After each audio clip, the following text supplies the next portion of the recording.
Good evening, everyone. Very good evening to all.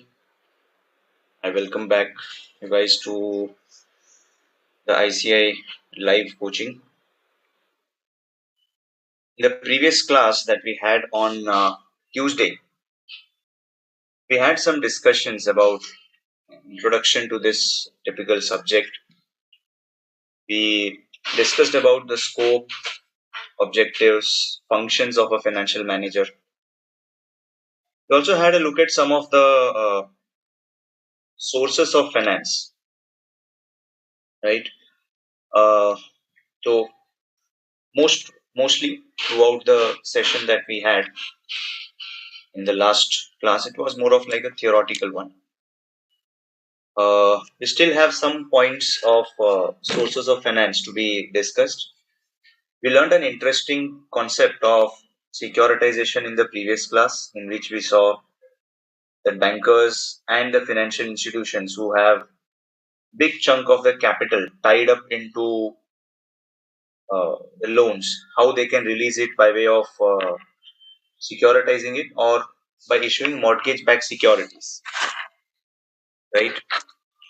Uh, Moreover, we saw that as a tool which is good for the investors as well as for the bankers as well as for the intermediaries. We also looked at some of the other sources of finance, which could be relatively new to you, like global depository receipts. Some of the types of bonds that we discussed, bulldog bonds, or maybe that maple bonds or samurai bonds. So all those things we have discussed in the previous class. Now, since it's a fresh day, it's a fresh lecture, what I plan to do is let's get started with a new topic. Now, that is the ratio analysis. Towards the end, probably after the after the break, towards the end, the last 10-15 minutes of our session, we'll discuss something more about the sources of finance, some other new sources of finance, which will be like relatively new to you guys. Okay, so let's get started with the new topic, guys. So the new topic that I'm going to discuss today, as well as the next lecture, that is something called as ratio analysis. Now, without going to that directly, what is ratio and all, let's start our question. Let's start our session with a simple question. Which are the factors will you consider for investment in a company?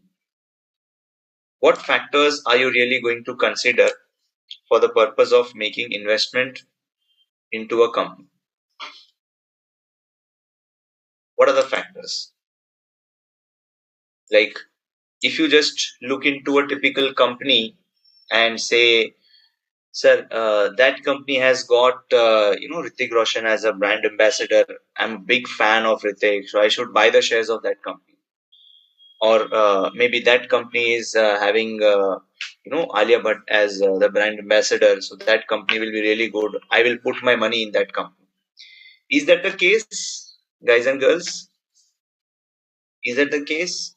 Of course not, sir. Personal liking is separate, but we would definitely look into something additional than these just brand ambassadors or the virtual or visual appearance of any company. We never invest into companies just by looking at packing of their product, how well they have packed their product. That's not a criteria, because we as charters are always going to be conservative. People who will definitely try to run behind the facts and get the things clear. Right? We don't get influenced by all these materialistic and apparent things. That's what we as a professional group is. So we definitely don't look at the brand ambassadors, the physical appearance, the marketing of any company. We talk in prudent terms. We talk in realistic terms. Right? We talk in the realistic terms. So that when we say realistic terms, I need to understand two things. I need to know how the company has been doing since the history, how the company is doing currently, how the company is going to perform even in future, right? So that's how we are going to analyze. We are going to analyze these things, that how is this typical company going to perform in future, right? So what are the factors that we generally consider before we make an investment? I can rightly see some of the good answers like profit making, understandable business, long term prospects, market share, okay, PE ratio, return on investment, year on year growth in profit and dividend declaration. But you all guys are absolutely correct. So if I just list down some of the factors which we will consider, some of the factors which we will consider for the purpose of making decisions as to whether we should invest or not. One primary factor, one primary factor that we see is the rate of, or I can say, return on investment. We look into something called as return on investment,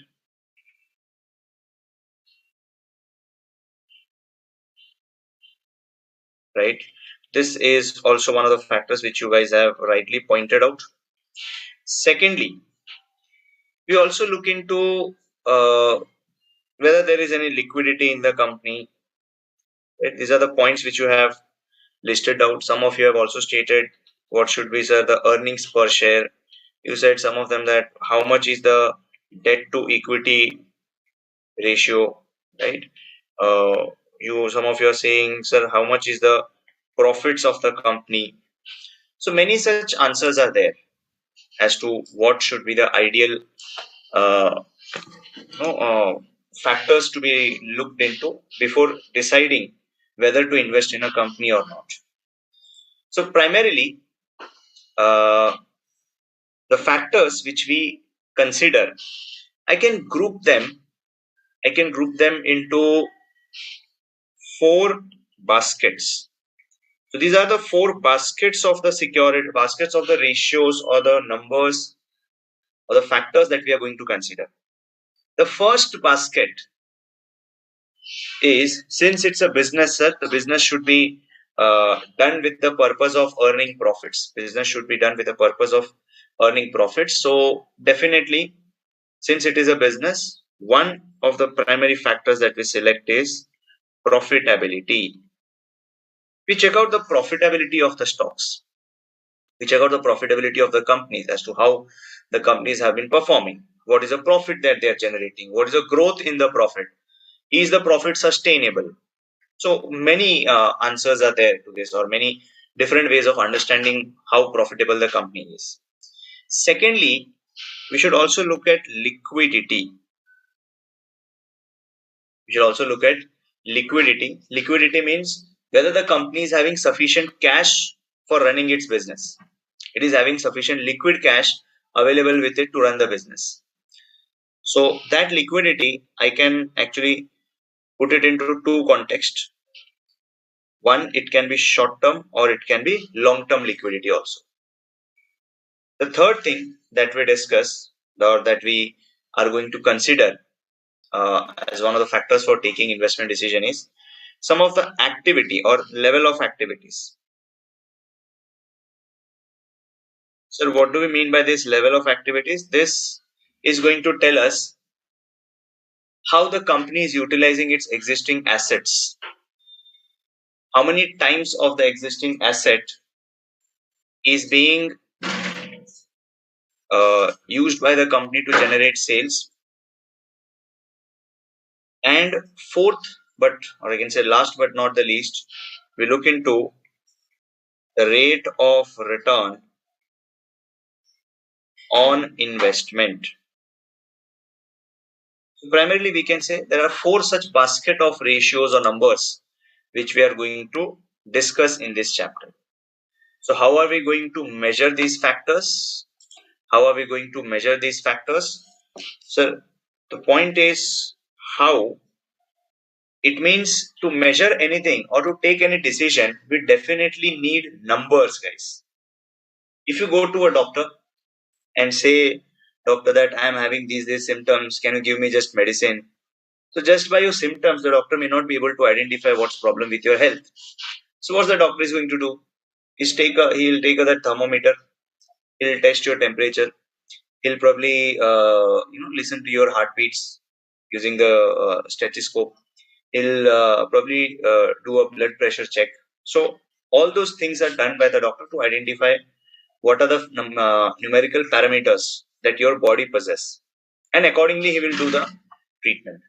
So here also, if I want to measure these factors, if I want to measure the health of a company, the financial health of a company, I am going to calculate certain numbers, and those numbers are going to be certain ratios or percentages.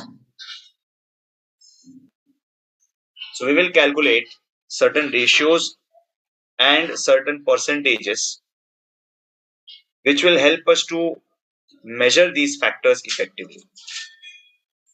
It is going to help us to measure these factors effectively. So how do we go about these ratios? So primarily, ratios that we are going to see, it has got to be of, you know, four different types. I've got ratios of primarily four types. Uh, First thing we are going to discuss about the liquidity ratios.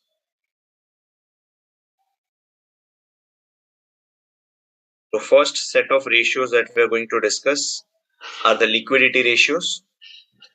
Second is the set of leverage ratios.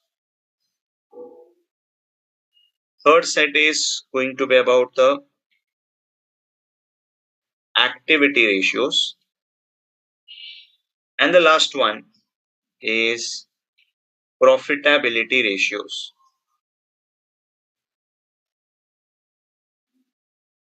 Profitability ratios. Okay, these are the four types of ratios that we are going to discuss. Liquidity ratios are going to tell us about the short-term solvency. It's going to tell us whether in a short term, in a short span of time within 1 year, whether the company is capable of fulfilling its short-term obligations. Leverage ratios tell us about long-term solvency.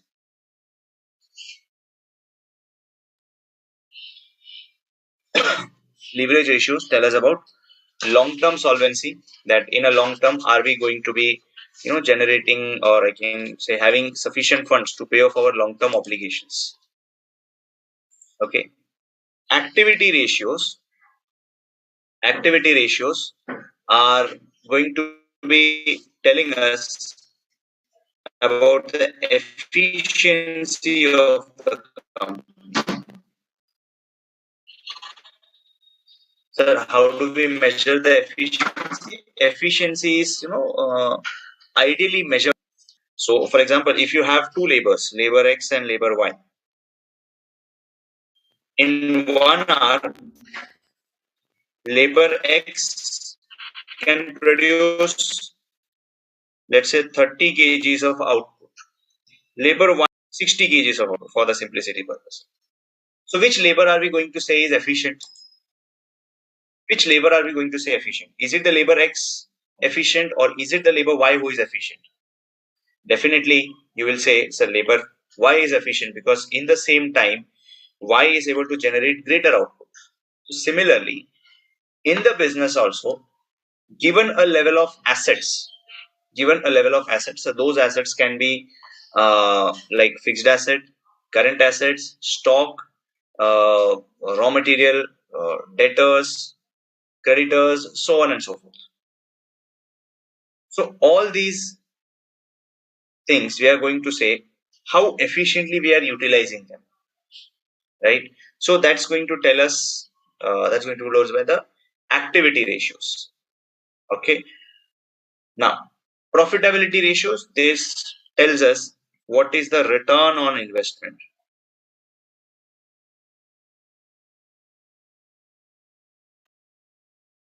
This is going to tell us what is the return on our investment. Okay.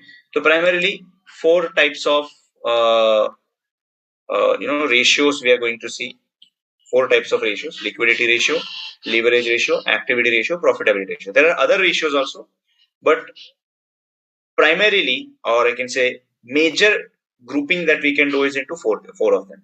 We have some other market ratios, some other you know like Q ratio, Tobin's Q. So all those things are there, but still, I would like to classify the ratios into four groups. Okay, I hope till here we are like a bit of clear, right?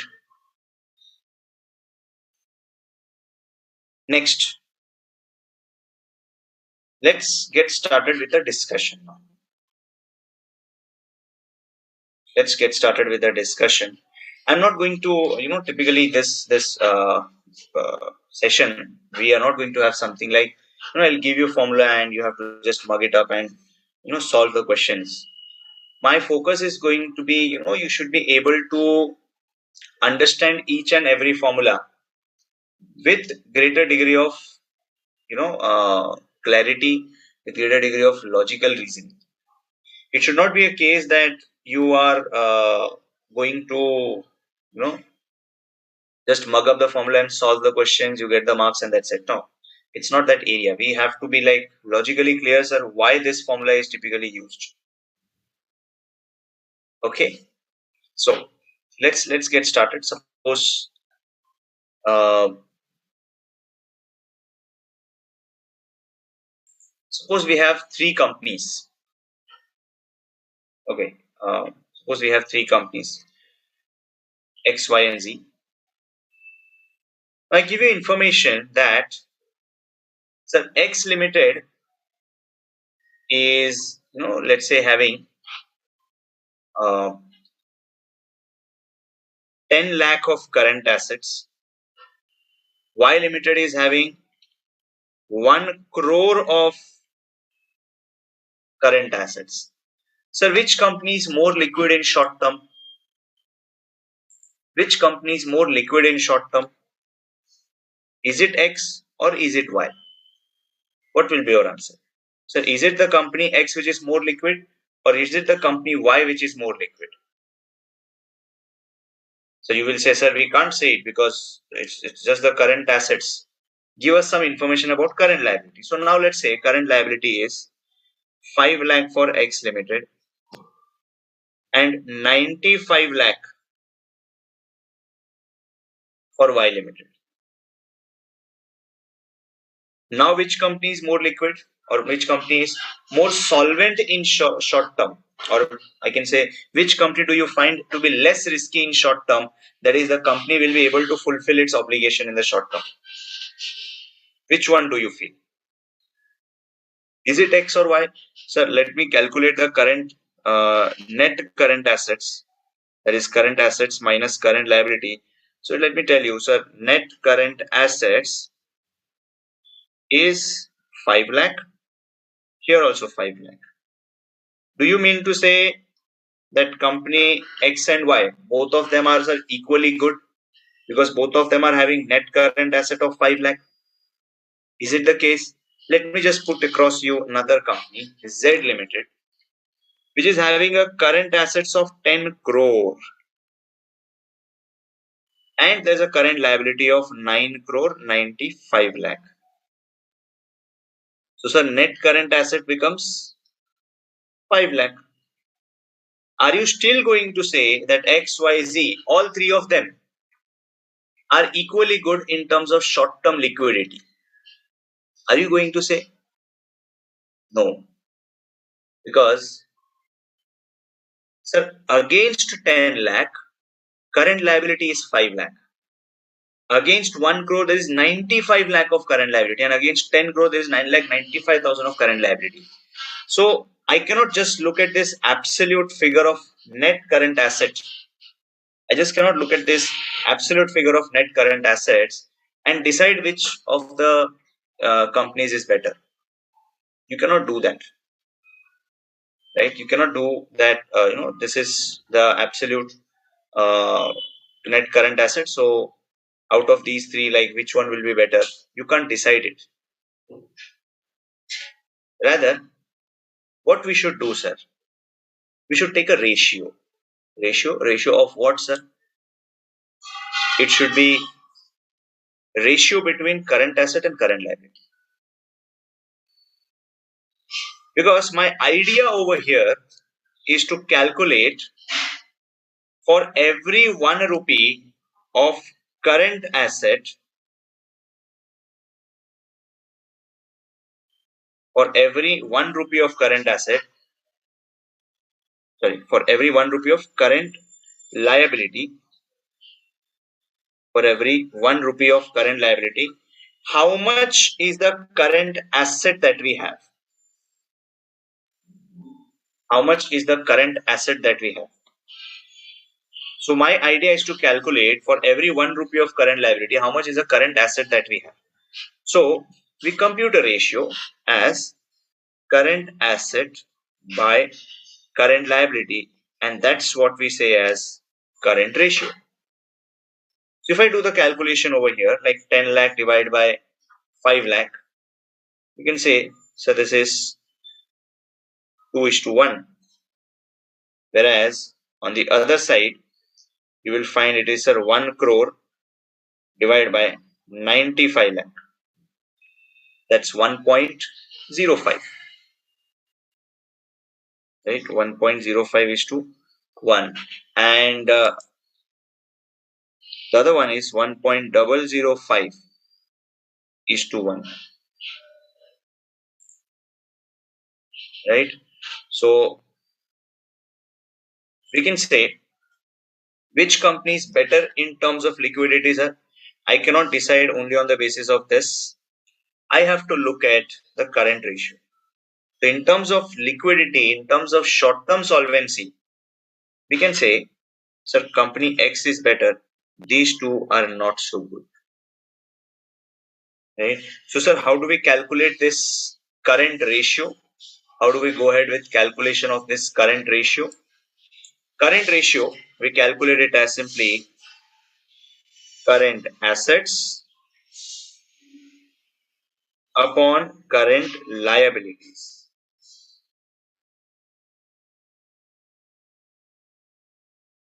So, here for this one, the interpretation will go as for every 1 rupee of current liability, we have rupee 2 of current assets. It means we have double the assets as compared to the liabilities. As compared to current liabilities, I have double current assets. So I am like, more safe. I'm like a safe scenario that even if my current liability, even if my creditors, they ask me the money, I have sufficient asset available using which I can pay off, using which we can pay off the creditors, right? So that's about this current ratio, but this current ratio has got some important points to be discussed. First of all, if you ask me, sir, high current ratio implies high liquidity, definitely. Higher the current ratio, higher is the amount of liquidity that you have. So higher current ratio implies high liquidity, that too in short-term positions. Then we say, sir, if high current ratio implies high liquidity, what will you talk about a scenario like, for example, there's a company with a current ratio of 2:1. There's a company with a current ratio of 3:1. There's a company with a current ratio of 10:1. So 10:1 means what? 10:1 means what? It means for every 1 rupee of current liability, there is 10 rupee of current assets. Is it a good position? Is it a good position? Sir, it seems to be because it has got so much of current asset. It has got so much of current asset against just 1 rupee current liability. So it's good, na? No, guys. It's not good. Because understand, if you have very high current ratio. This indicates you are having very high current assets.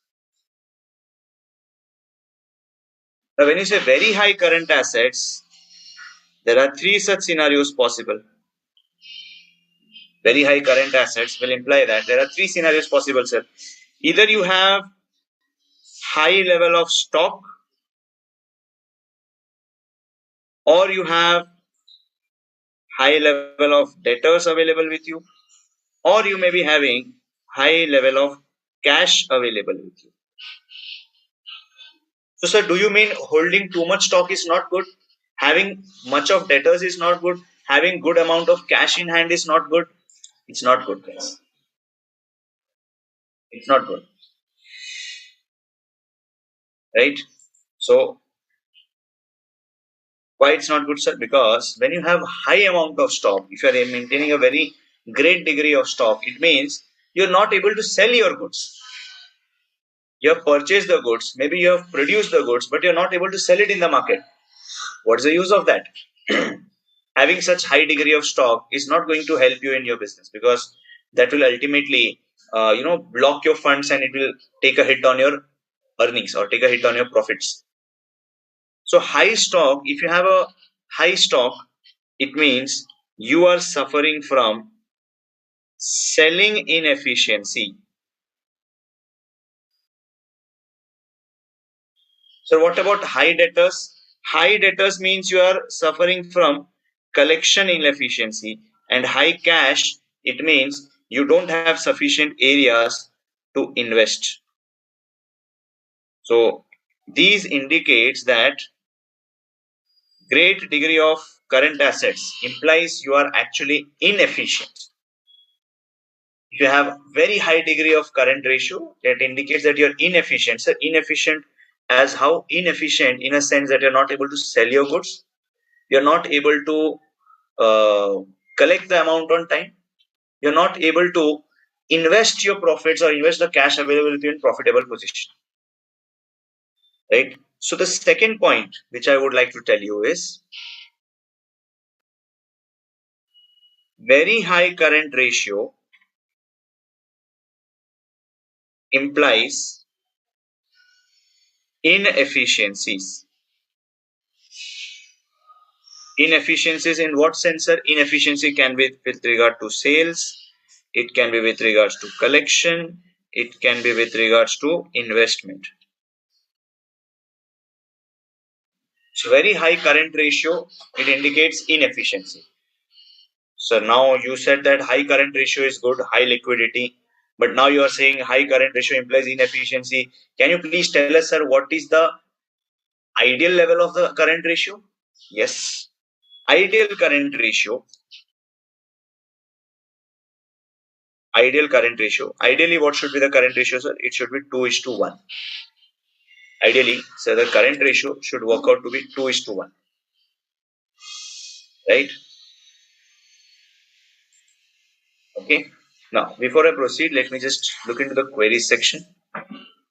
Ideal current ratio, no, it's not 1:1. Blockage of funds. Okay, thus current ratio becomes negative. Current ratio become negative. Who is this guy? Current ratio can never become negative, guys. Current ratio is, it's current asset upon current liabilities. Only under scenario, if your current asset is negative, then the current ratio will be negative. In fact, when you say current asset is lower than current liability, so your number, or against the current ratio, is going to be less than 1. It's going to be less than 1, but not negative. Working capital will be negative. Current ratio won't be negative. Please keep this pretty clear, guys. Okay. Fine. No other queries. Now, let's look at this typical scenario now, guys.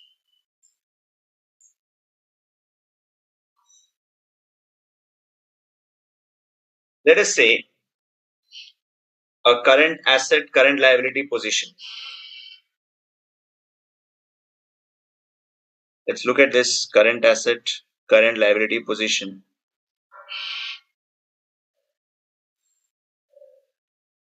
Suppose we're looking at the extract of a balance sheet in which there's cash of 10,000, bank balance of 50,000, short-term investment of 40,000, debtors of 30,000, stock of 1 lakh, prepaid expense of 70,000, creditors 1 lakh 50,000. Okay. So if you take a total of this, you'll find that this is 1 lakh 50,000. You take a total of this, you find that it is 3 lakh. Okay. So now suppose the creditors come one fine day and they ask for their money. They say that we have sold you goods and we want you to make the payment. We want you to make the payment of the money that you have to be given to us. Okay. So creditors come and ask for their money. So definitely the first resort which I will have to give to them is I'll say, okay, take this for 10,000. But the creditors will say, have you gone mad? Because our demand is 1,50,000. You're giving us just 10,000. He said, wait, I'll maybe give you a check of 50,000. So I'll pay out cash. I'll pay out the 50,000.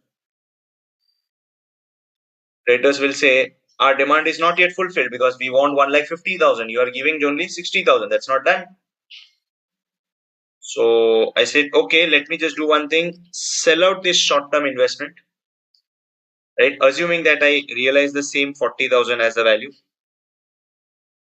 right?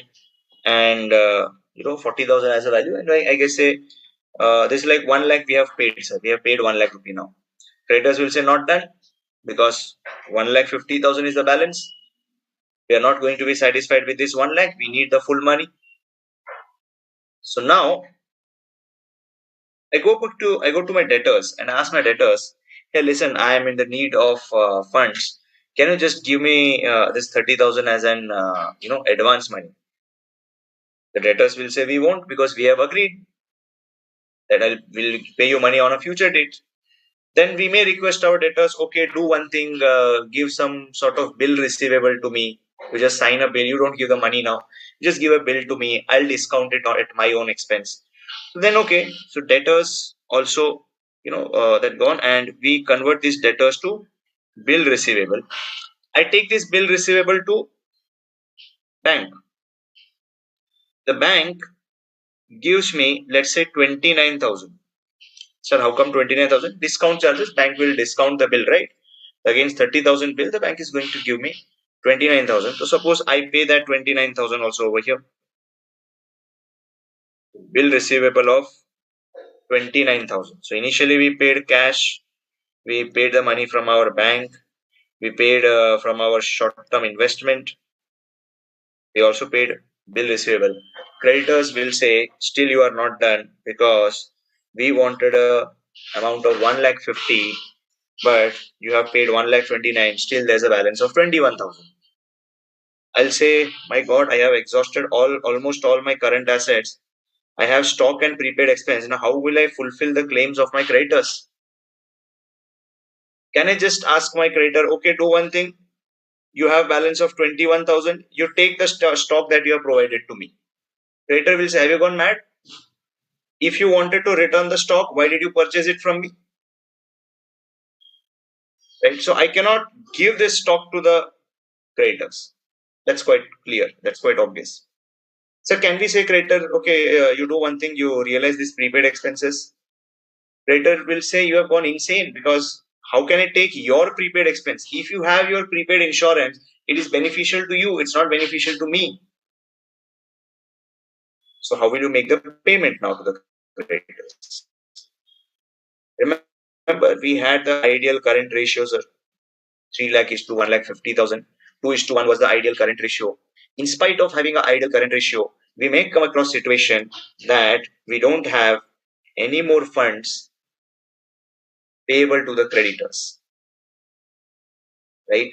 So, sir, current ratio is not a universal ratio which will tell you whether you are really doing good or not.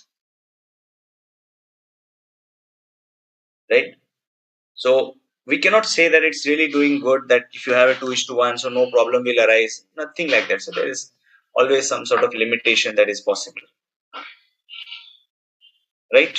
So how will you make payment to creditors? Sir, not possible.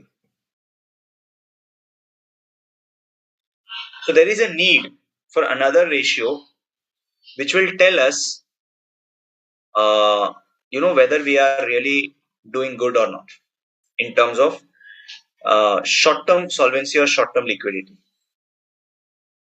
So short-term solvency or liquidity in terms, we can say, we'll just not look at the current ratio, because in spite of having 2:1, we may face problems. So instead, what we look at is, we look at a quick ratio, something called as quick ratio. So how do we compute that quick ratio? Quick ratio is computed as also, or I can say it is also said to be acid test ratio. Okay. So don't get confused if you get this term in the exam or in the module. It's just the same thing. Quick ratio, acid test ratio, they're one and the same. So, sir, what was the problem with the current ratio that we decided? What is the problem with the current ratio that we decided to, use? That we decided that it's not a true measure of the short-term solvency, or I can say not a complete measure of short-term solvency. We said that in our numerator we were having current assets, and in that current assets there were these two, current assets which were good for nothing: inventory and that prepaid expense. That's actually good for nothing for the company, sir, because utilize that current investment or current asset to pay off your current liabilities. Then how do we refine my formula? I'm going to change my formula by saying that it is a quick assets upon current liabilities.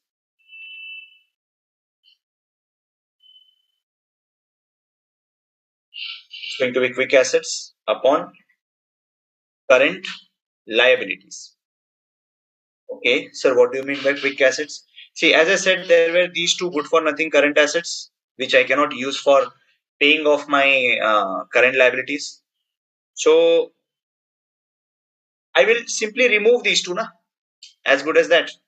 So quick assets is simply all your current assets as reduced by stock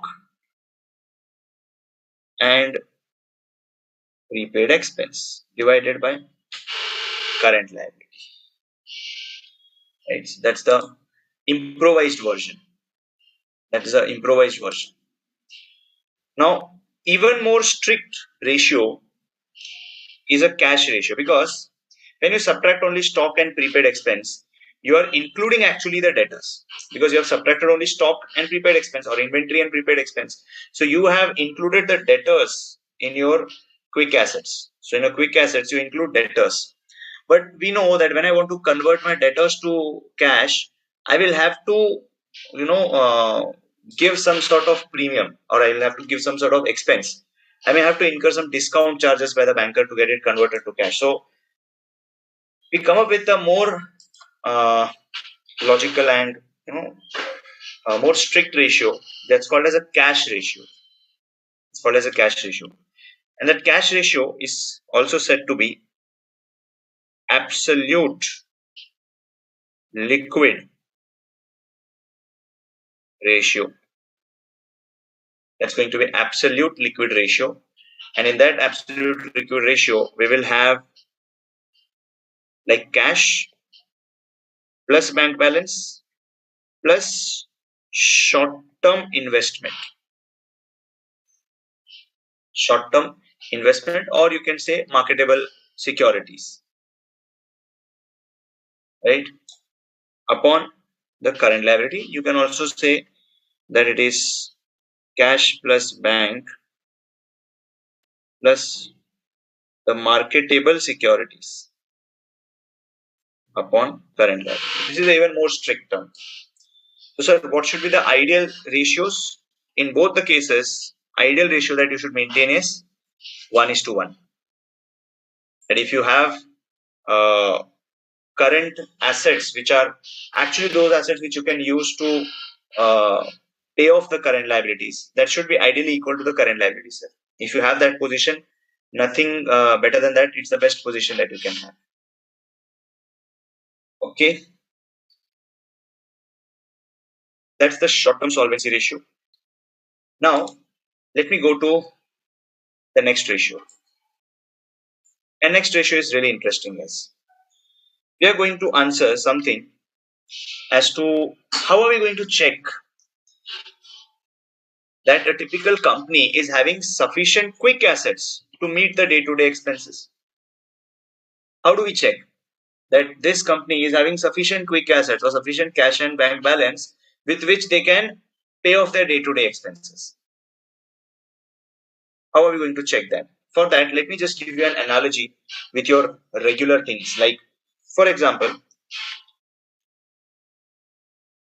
you have rupees 1200 in your wallet,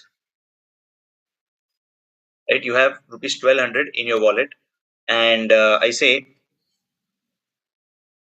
your per day expenditure is suppose 100 rupee. Every day your expenditure is 100 rupee. Maybe you're traveling, your food, you may sometime travel by bus or maybe auto or by train, maybe going to your colleges or traveling to your offices. So traveling expense plus some food expense. So on an average, we say 100 is the expenditure. Okay. Remember, this is not the exact 100 rupee. It's not that so rigid that 100 rupee I have to spend every day, sir. Even if I get a bus, I will spend that 100 rupee. Need not be. It's an average thing. Like someday you may spend 150, someday you may spend 100, someday you may spend even 50, someday you may even spend 20 or 200. But on an average, we are saying that every day you spend 100 rupee on an average. So if I ask you, what will be the number of days? What will be the number of days for which you have sufficient balance? So for how many days can you know continue with your regular routine without borrowing from your parents, or without maybe not withdrawing from ATM, or without any additional money coming into your wallet? With the 1200 rupees, how many days can you carry out your routine activities? How many days can you carry out your routine activities?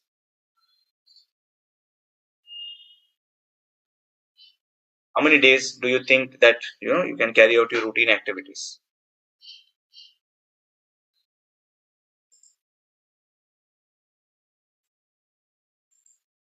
Exactly.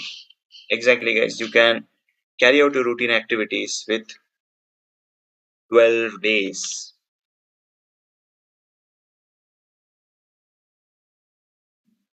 You can carry out your routine activities for 12 days.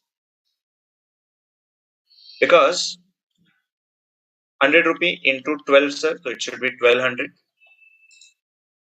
right? So I can say, so whatever money you have, that is equivalent to 12 days of your activities. Whatever balance you have, whatever cash bank balance you have, that is equivalent to 12 days. That is equivalent to 12 days of your routine activities. Now, this is one example, right? So you were having 1200 in your wallet and you said 12 days is the thing. Now, suppose if you one fine day you check your wallet and you find that you are just left with 400 rupees. Now, 400 rupees means it's going to be like that's equivalent to 4 days of your routine activities. Okay. So, sir, earlier I said it was 12 days, so I was easy going. I was like, okay, 12 days is more than sufficient. I need not borrow, I need not ask money as of now. But when now it is 4 days, your heart will start beating. Oh my God, I have just 400, I have just 400 rupees in my wallet. Just 4 days left for running the routine activity. I need to check for I need to identify now the sources to get the money. I need to maybe ask the pocket money, or refill pocket money, or maybe withdraw from the bank, right? So you should understand that higher this number of days, greater is your ability. Higher the number of days, greater is your ability to carry out your activities without any disruption, right? Without any uh, disruption. Correct, guys? Yeah. So that's the thing which we are going to calculate over here, right? For a business, like if I ask you, sir, how do you get this 12? You got this 12 as simply 1200 divided by 100.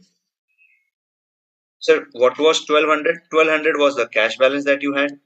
Sir, what was 100? 100 was per day expense, right? So that's the same thing which we are going to do in this case also when we are computing the basic defense interval. Now, remember the basic defense interval also tells you the same thing, that is how many days of funds do you have, right? So for a company, the funds that it has is obviously the cash balance plus the bank balance plus marketable securities, because you can convert all of them into cash, plus receivables. Receivables means we are talking of the debtors and the bills receivable, because we can anyways convert them into cash by getting the bill discounted. That's the numerator part. That is how much funds you have. Now the denominator part is going to be operating expenses per day. Operating expenses per day. Okay. So sir, every day, how much should be the operating expenses? That is what we're talking of. Now, how do I compute this operating expense per day? Sir, operating expense per day means annual operating expense divided by 365.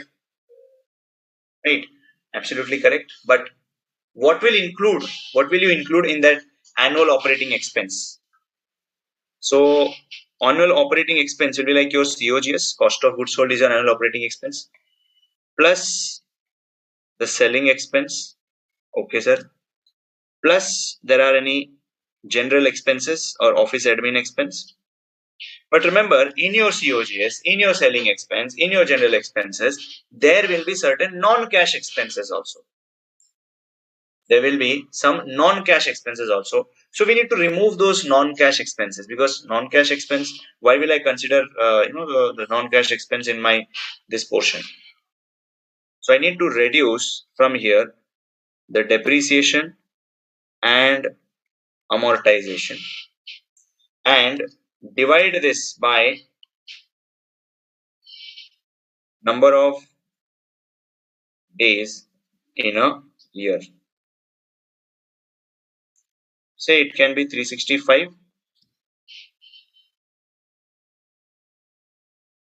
or sometimes it can be also 360.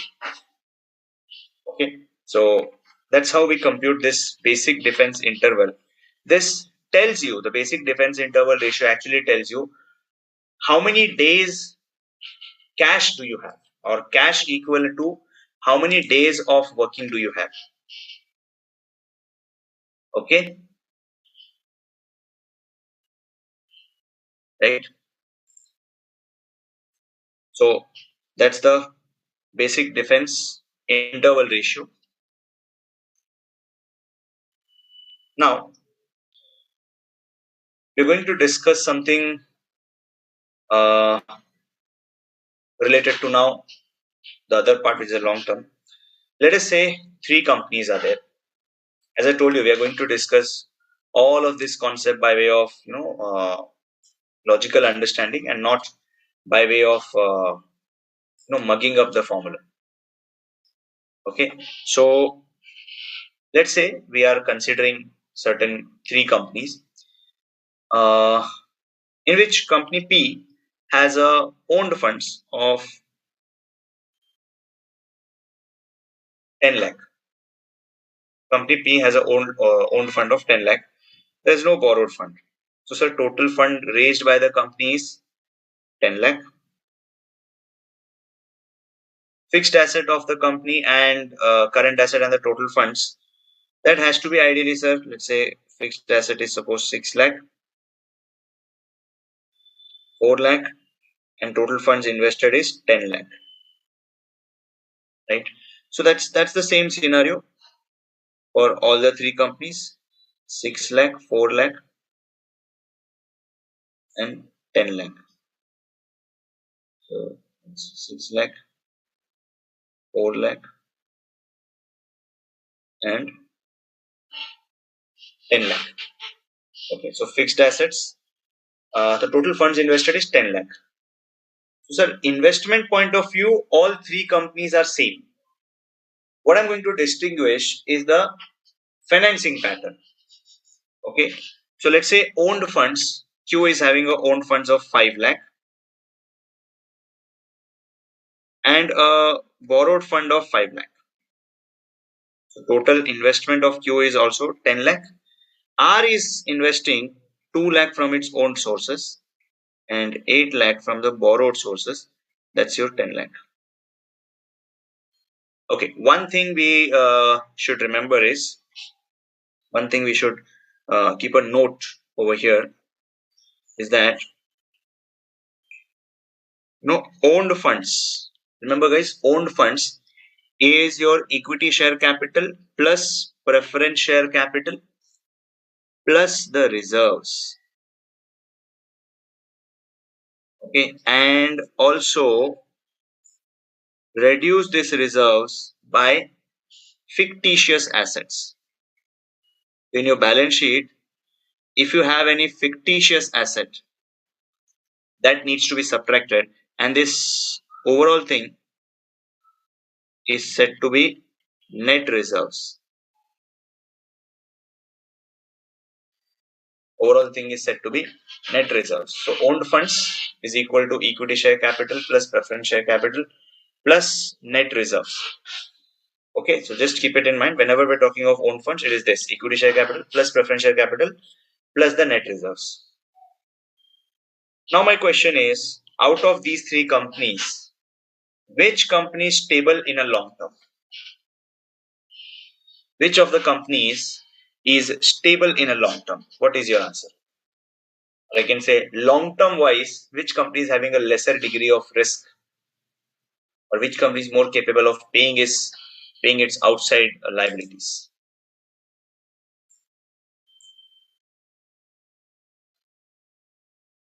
Yeah, let me just see. Sir, is it net receivable minus payable? Okay. How can be 360 days? I said 360 days. Taking from the point of view that if the question says 360 days, you have to take it as 360 days. That's what I said. Okay, no other queries. Fine. Now, sir, which of these companies is having a greater degree of liquidity in long term?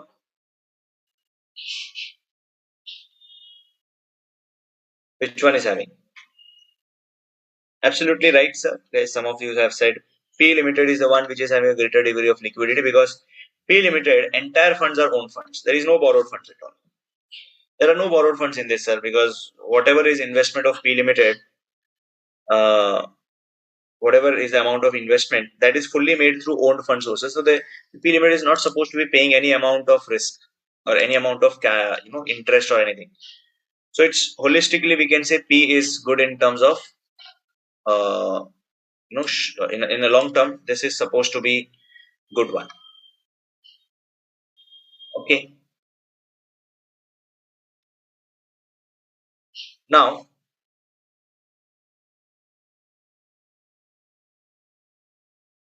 how do we measure this long term solvency? For that, we have this four ratios, sir. Because long term solvency, it means I need to compare my long term borrowings with the equity, right? So we can say equity ratio is one such ratio which tells us how much is the or which of the companies are favorable or having lesser risk or greater risk. Equity ratio also said to be like proprietary ratio. We compute it as owned funds or net worth or shareholders funds upon net assets, right? So we say out of net assets, how much is the owned funds? Like for example, over here, we have net assets of 10 lakh. Out of that entire 10 lakh is owned funds. So 100% owned funds, sir. But in this case, you will find out of 10 lakh net assets, 5 lakh is only owned funds. So, sir, 50% is owned funds. Out of 10 lakh net assets over here, 2 lakh is the owned funds. It means, sir, only 20% is net assets. So, sir, how do you define this owned funds and net assets? Sir, net assets means your fixed asset plus current asset plus any investments that you might be having, maybe long term, maybe short term, and you reduce from this current liability. And what about the own funds? Own funds is what we have already discussed. That's equity share capital plus preference share capital plus reserves minus any fictitious assets. Just think of it like, what would you like to have this ratio as? Higher this ratio, the better it is, or lower this ratio, the better it is. Tell me. Equity ratio and the relation between long term solvency.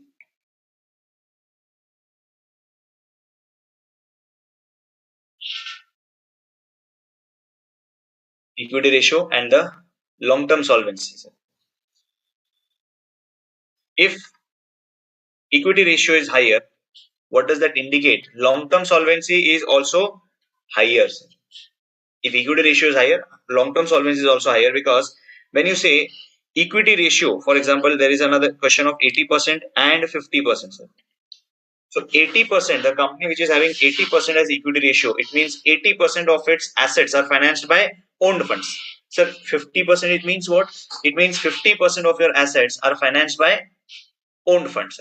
So of course, higher the number of higher the proportion of owned funds, the better it is. Definitely, sure. Right. So we say higher the equity ratio, better it is. Okay. Then we have debt ratio. Now the debt ratio is said to be computed as in the denominator net assets, and in the numerator we take total debt. Remember, total debt will include long term as well as short term, which will tell us that out of net assets, what proportion is funded by loans? What proportion is funded by loan? Right? So, what proportion is funded by loan? Obviously, if you say higher debt ratio, if your debt ratio is higher, your long-term solvency is lower, sir, because higher debt ratio means greater amount of debt. Higher debt ratio means greater amount of debt, and greater amount of debt implies you need to, you know, you have lesser amount of equity, or you face a risk that if the debenture holders come and ask money, I may not be having that much, assets available to dispose of. So, debt ratio, you will say higher debt ratio, it means solvency is lower, and risk point of view, you can say risk is higher over here and here it is lower. Then the next ratio which is widely used in the industry is the debt equity ratio. So debt equity ratio is the debt upon owned funds. Debt upon owned funds.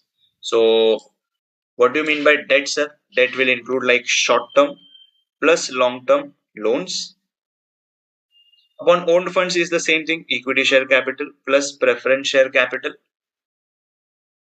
plus reserves minus fictitious assets. Acha, what does this ratio indicate? What is the indication of this debt equity ratio? It tells us for every rupee 1 of owned funds, how much is borrowed funds. So for every 1 rupee of your own investment, how much loan you have taken? So if I take a higher amount of loan, my debt equity ratio will be higher, and that will imply lesser long term solvency, and the risk is also going to be higher. Risk is also going to be higher, guys. Okay. Now, uh, before we go for the capital gearing ratio, uh, we will do certain ratios called as return ratios, because those return ratios are uh, required. Those return ratios are required for understanding the logic of capital gearing ratio, right? So we'll come to what is this capital gearing and what are these ratios. But before that, let me touch upon the return ratios. Again, don't worry, guys. I'll give you this entire uh, PDF file.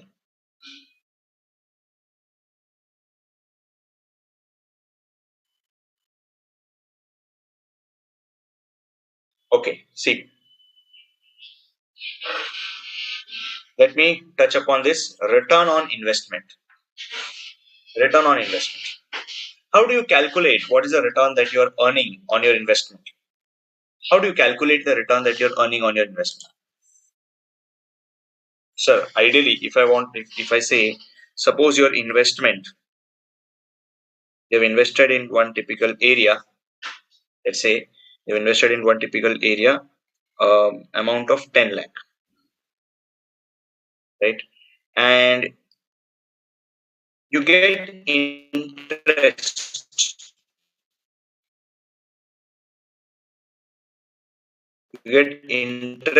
from that person or from that security uh, to the tune of, like, so if I ask you what is the rate of return, the investment that you have made on that, what is the rate of return that you are having? How much return are you having on the rate of on this typical investment? What is the rate of return that you have? How much is the return that you have on? Right? I am sure you will answer 20%. Sir. Sir, how do you get that 20%? It is, sir, 2 lakh divided by, instead of interest, I can say, so this is the income that you earn. So 2 lakh divided by 10 lakh into 20, that you can obviously multiply by 100 to create it as a percentage term. So, sir, return on investment, sir, what is this 2 lakh? This 2 lakh is, the amount of 2 lakh is the income. Okay. So, what is this denominator? This is the investment. So, income upon investment into 100 should be the rate of return on investment. Right? Now, this return on investment, actually, I can categorize into three different parts. Return on investment, I can categorize into three different parts. For that, let me first touch upon something as a called as an income statement. Look at this income statement.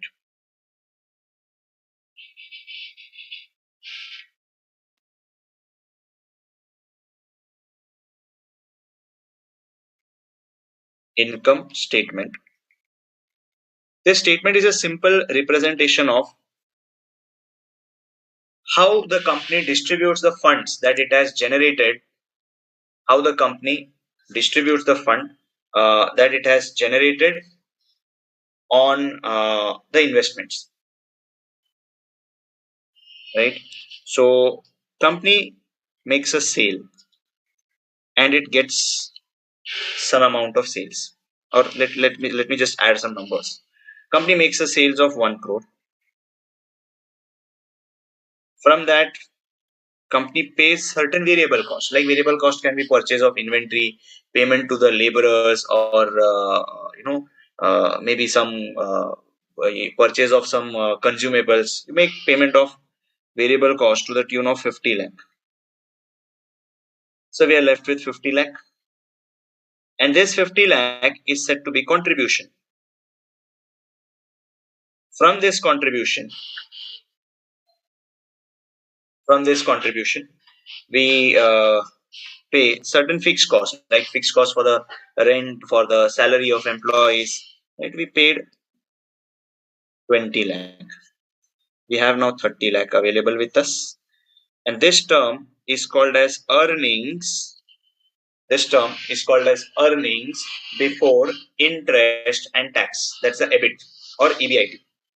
So EBIT of 30 lakh is generated. Now, whom is company going to pay this 30 lakh?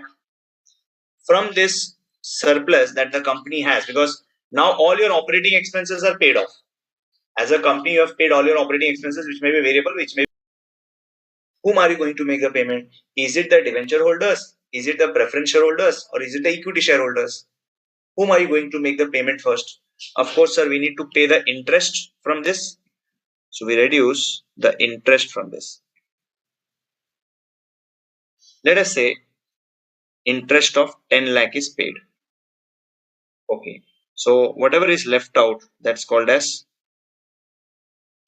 PBT. PBT stands for profit before tax. Okay, that stands for profit before tax. 20 lakh is the PBT or profit before tax. From that we pay taxes. Let us say 30% tax. You pay 6 lakh, and then profit after tax is 14 lakh. From that you pay preference dividend, let's say another 4 lakh, and 10 lakh is what is the net profit for the equity shareholders. So if I ask you, sir, this EBIT of 3 lakh, this EBIT of 3 lakh, this is whose income? Is it the income for debenture holder? Is it the income for equity shareholder? Is it the income for preference shareholders? So this EBIT is not income for any specific person. Rather, this EBIT is income for all investors. So we say EBIT is all investors, because it is from this EBIT you pay debenture holders interest. It is from this EBIT you pay preference shareholders, because if there is no EBIT, you won't be able to pay any preference dividend. This is income for all investors. Okay, so we paid interest out of it, we paid the taxes, and we are left out with this. So this profit after tax, so this is income for, is this income for all investors now? No, this is income for owners. Then what can you say about this? This is income for equity shareholders. This is income for equity shareholders. Right? So income for all investors is EBIT. Income for owners is PAT. Income for equity shareholders is net profit for equity shareholders. So remember, these three things are the income for different classes of investors. Right? And accordingly, my return on ratios is also going to be determined accordingly. Okay, return on ratios, or I can say return ratios are going to be determined in a similar sense. Okay, so now when we talk of return on assets, so return on asset means your assets are your investment.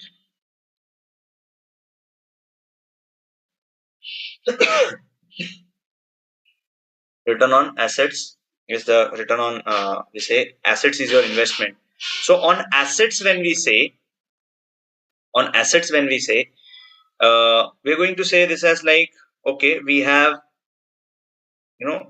assets available with us, or the total assets, and on those total assets, this is the investment. What is the income on all the assets? What is the income on all the assets? We say income on all the assets is EBIT, earnings before interest and tax. And ideally, we do it as a after tax figure. It is like 1 minus T. We multiply this by T is the tax rate. Okay, T is the tax rate. We multiply EBIT with 1 minus T so that we get after tax figure. Now, this is under an assumption. This is under an assumption, under thinking. It is under an thinking that whatever is the EBIT, suppose if there was no debenture holder, how much income we would have generated? So we would have generated like EBIT 1 minus T, because from this EBIT you will be paying tax, right? Suppose if I assume there was no interest, nothing. So this would have been like 30 lakh minus 30%, 9 lakh tax. So we would be left with 21 lakhs. So that's the EBIT 1 minus T. Okay. The other formula which is used, that's EBIT upon 1 minus T upon into 1 minus T upon net assets. Now, what do you mean by net assets? It means all your assets minus liabilities. Not the equity, yeah? Only liabilities. That's the net assets. So this is like return on total assets, and this is return on net assets. Okay, so return on asset is using like we are earning EBIT on all our assets, and that EBIT we are giving it as an after tax effect. That's the formula for return on assets. Okay. Now, after this return on assets, we need to look at what is return on capital employed. So, what is this capital employed? Capital employed is whatever the investment that is made in the company. So, what is the investment that is made in the company? That's actually equity share capital plus preference share capital plus reserves minus fictitious assets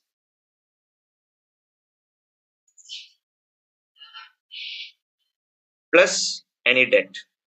So whatever is the total amount of capital, don't understand it by the sole proprietorship capital. So capital means the total amount that is invested in the company. So total amount that is invested in the company is equity share capital, preference share, reserves, and debt. The amount that is taken from the public and invested into the money, into the company, that's the capital employed. Now tell me, on this capital employed, what have we earned? On this investment of capital employed, can I say we have earned EBIT, sir? We have earned a EBIT, which is income for all investors, right? So return on capital employed, so the formula should be like return for all investors upon, numerator is return for all investors upon investment of all investors.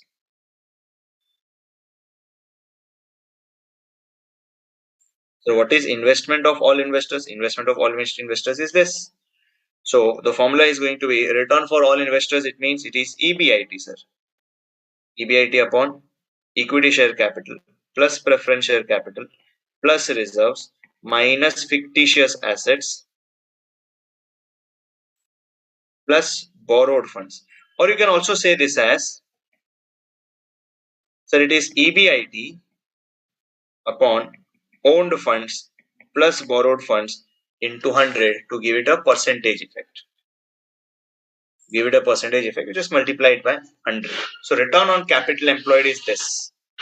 This is the percentage. Return on capital employed is the percentage which we are earning on all the capital that is invested.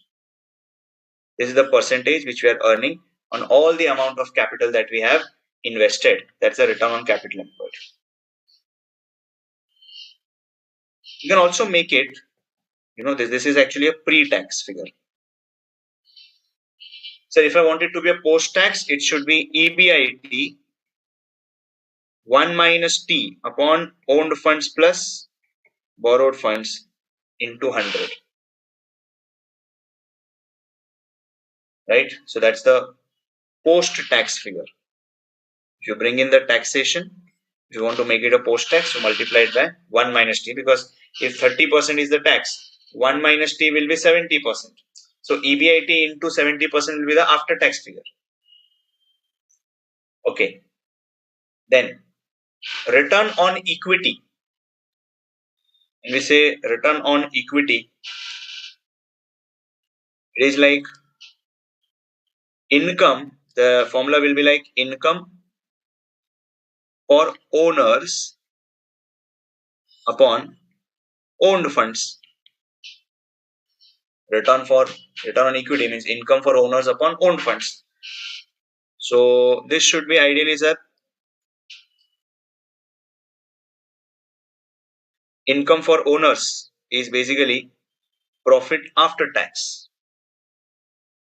right? Profit after tax upon owned funds is what? Equity shareholders, or I can say, we know the owned funds ka figure now. PAT upon owned funds into 100. We also have something called as return on equity shareholders funds. Return on equity shareholders funds. So return on equity shareholders fund will be income for equity shareholder upon equity shareholders funds into 100.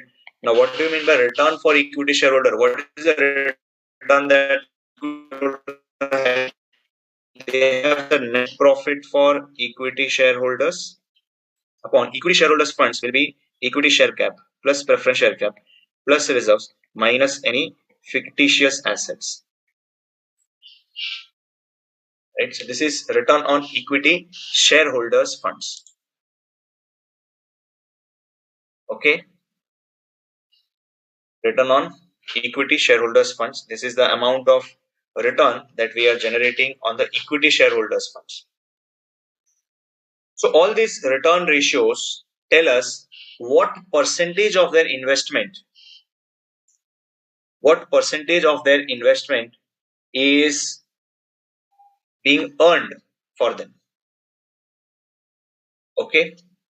So these are your return ratios which we broadly observed on assets, on capital employed, and then on equity shareholders fund or on equity. Let me just look at the queries if you have any. In capital employed, debt is short term or long term. Since it's a capital employed, it's going to be long term debt. Post this return notes. Yes, I'll definitely post. Is the sum of owned funds and borrowed fund equal to capital employed? Yes. Return on investment. If there is interest, it should be interest upon principal. Simple. Does own fund include preference share capital? Yes, own fund does include preference share capital. Sir, then we have not to consider borrowed fund if take post-tax EBIT. Post-tax EBIT, for the post-tax EBIT, I would like to tell you this is under an assumption that what if we had the entire owned funds only. Suppose this entire fund was owned funds. Then we say, sir, out of EBIT, only 70% will be available for us. Okay. Why we include preference share in equity shareholders fund? I'm not including preference share in equity shareholders funds. Okay, my bad. It's not preference shares. Correct. We only equity share capital plus reserves. True.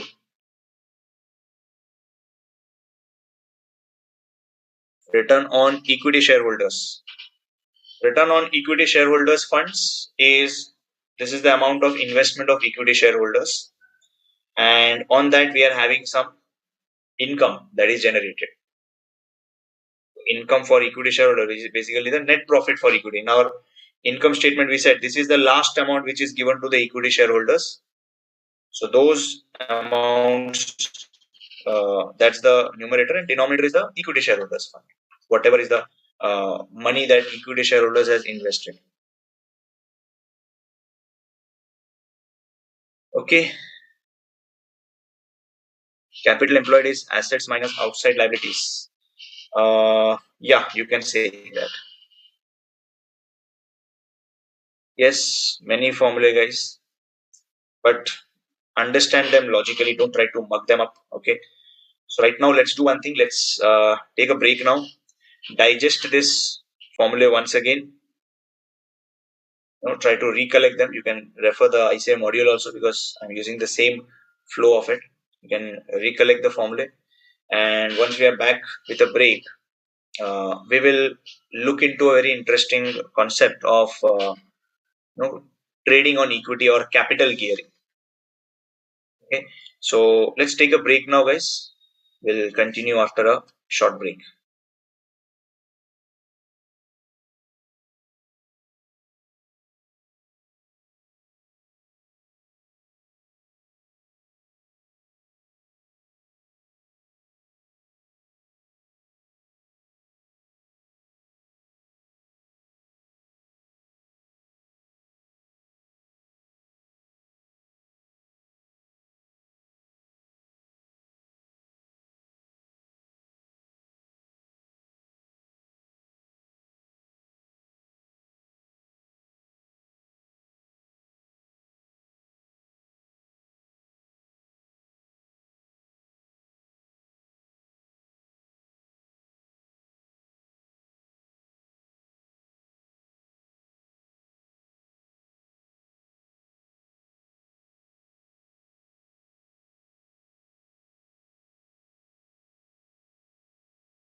Okay, welcome back everyone after the break.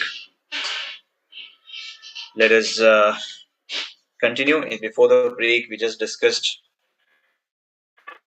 we're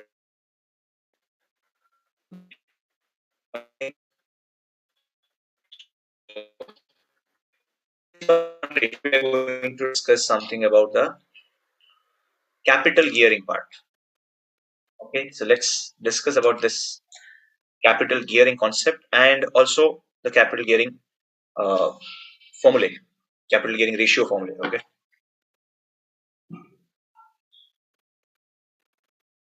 let's say coming to this point of what do we mean by the capital gearing. Let's say we have got three companies P, Q, and R. So P company is having the same 10 lakh as owned funds, borrowed funds is zero, and total capital employed is 10 lakh.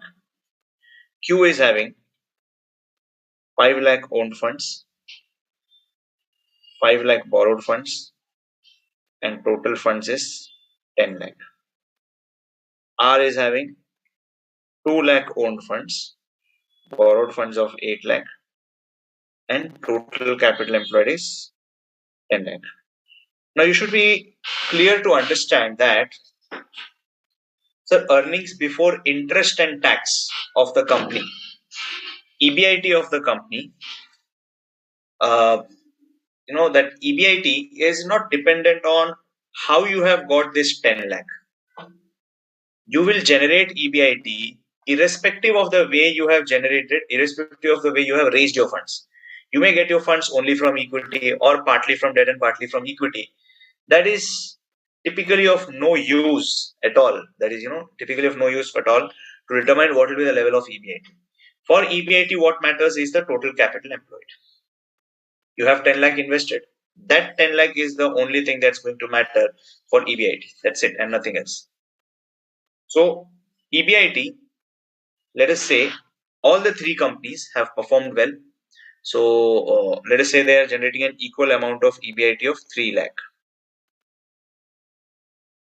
Earnings before interest and tax is 3 lakh in each of our companies.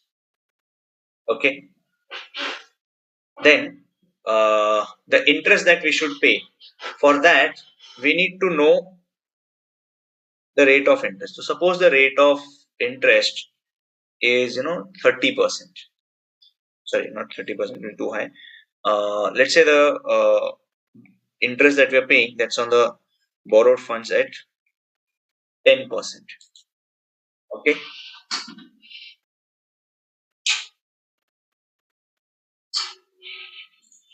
So on borrowed funds, the interest that we are paying is 10%. So interest amount, the amount of interest, that's going to be nil over here. For Q, it is going to be like 10% of 5 lakh, which should be 50,000. And for R, it should be 80,000 because that's 10% of 8 lakh. From this, we get the profit before tax of 3 lakh, 2 lakh 50,000, and 2 lakh 20,000. And suppose we pay the taxes at the rate of 30%. So here we pay 90,000 tax. On 2 lakh 50, we pay 75,000 tax. And on 2 lakh 20, 30% should be like 66,000 tax is paid.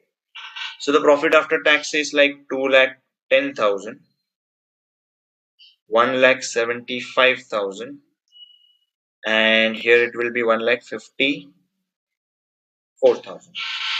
So looking at these figures of profit after tax, looking at these figures of profit after tax, Can you tell me which company has performed well? Which is the company that has performed well? Is it company P or Q or R? Which company has really performed well? Is it the company P, Q or R?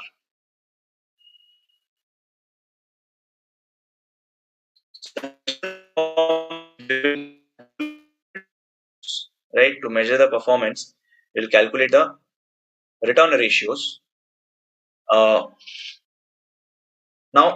if you look at the return ratios, first let me talk about the return on capital employed. Return on capital employed, which we are seeking to be like pre-tax return on capital employed, and we know the formula that it is EBIT upon total funds. So if you see, total funds is 10 lakh. Total funds is 10 lakh, on which each of my companies have generated a EBIT of 3 lakh. So that's like all the three companies are having a ROC of 30%. Return on capital employed is 30% for all the three companies. But if you see, what is the return on equity or return on owned funds for that matter? Right? Return on owned funds or return on net worth. We know it is profit after tax upon owned funds in 200. So this company P is giving me a return on equity or return on net worth or return on owned funds as 2,10,000 divided by 10 lakh. 2,10,000 divided by 10 lakh, which is like 21%. Which is like, okay, good enough, fair enough. But company Q guys, it is having a profit after tax of 1,75,000, investment of 10 lakh, but out of which only 5 lakh is equity. So here the profit that or the return on equity that we get, it is typically 1,75,000 divided by 5 lakh, which is 35%. And R, for the company R, we find that it's 1,54,000 on an investment of 2 lakh. So that's like 77%.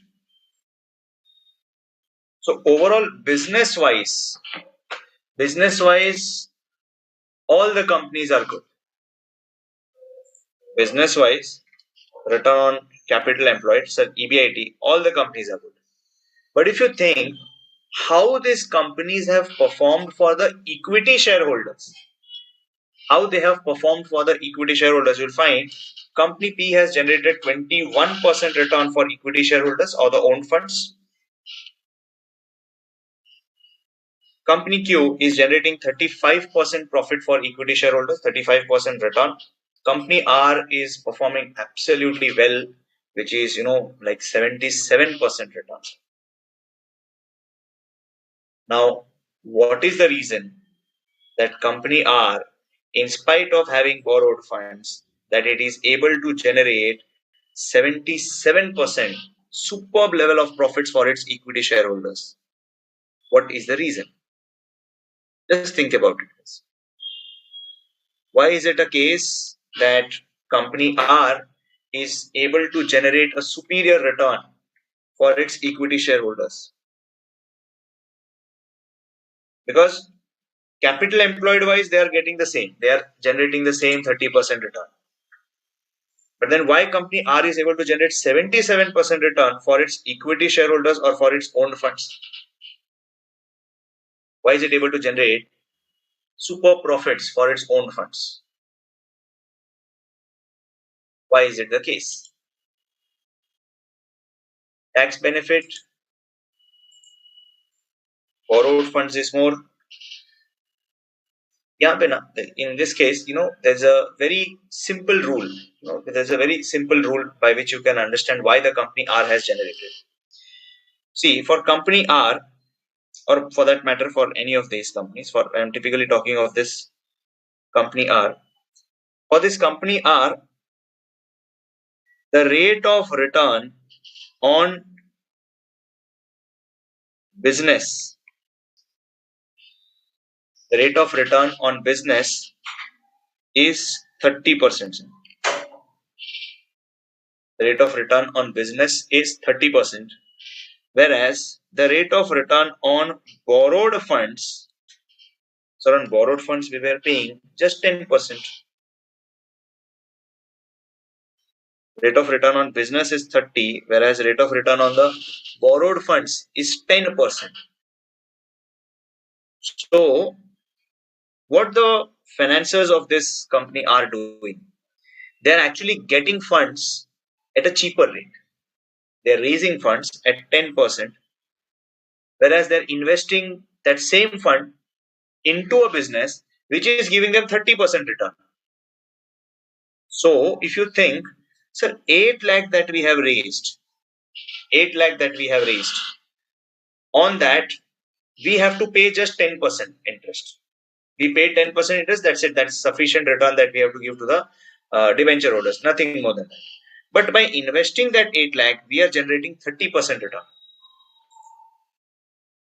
By investing that 8 lakh, we are getting that 30% return, or I can say the rate of borrowing is cheaper than the rate of return that you are earning from your investment, right? So now you should think about, sir, how is it this 77% coming up then? Let me just put a thing for before you.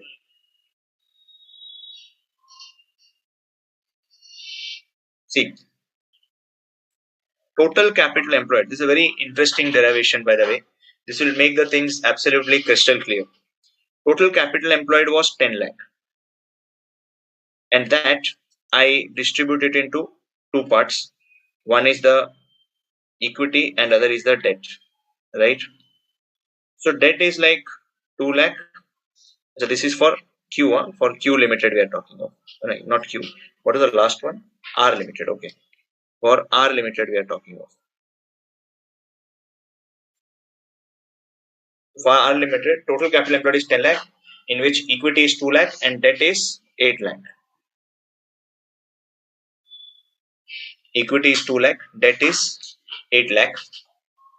And now, based on this equity and debt of 2 lakh and 8 lakh, remember we had the return on capital employed as 30%. Now, if return on capital employed is 30%,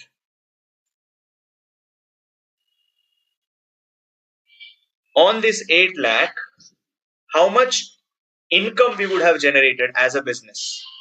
As a business, we would have generated 2 lakh 40,000, sir, because it's simply 8 lakh ka 30%. On this 2 lakh of equity, how much return we would have, how much income we would have generated? We would have generated, 30%, it means 60,000.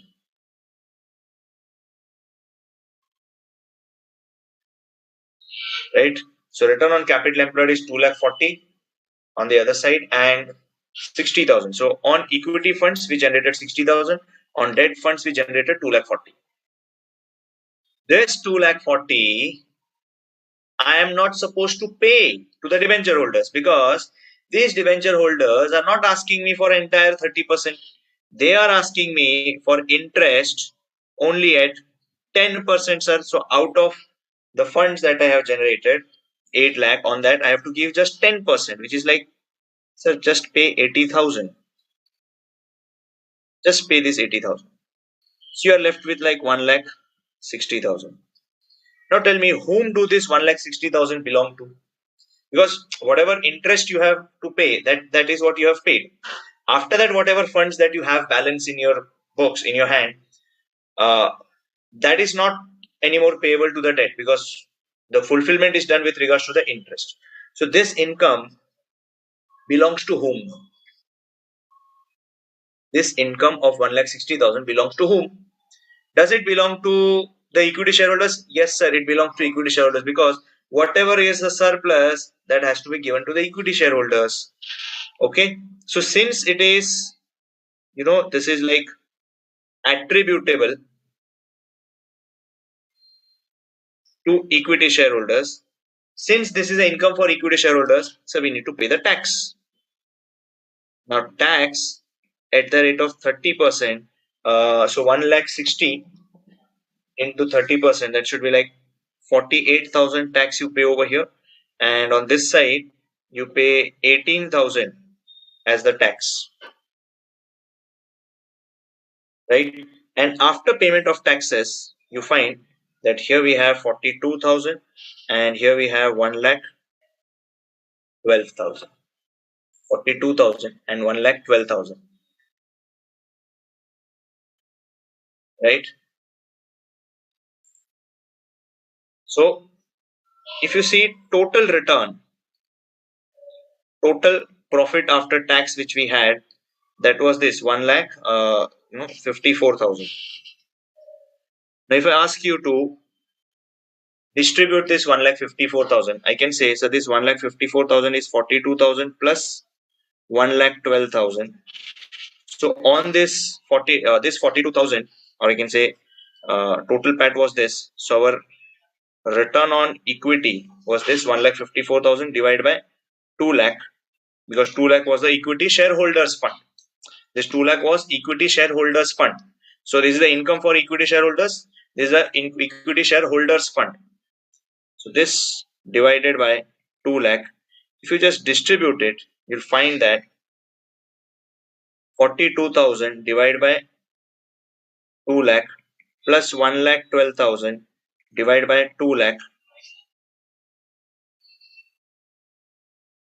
that will give us the ratio as 42 divided by 2 lakh as a percentage. This is like 21% plus this portion, which is 1,12,000 divided by 2 lakh, which is 56%. So the return that you're generating is 21% plus 56, and that's add up to 77%. So this 21% is on owned funds. This 56% is actually the surplus from return on borrowed funds. Surplus from returns on the borrowed funds. Right? So that's where we say that equity shareholders are able to get a higher return of 77% because of this anomaly. That is 30% is the return on business, whereas I have to pay on the borrowed funds only 10%. Right? So return percentage wise, in terms of percentage, which company is performing better?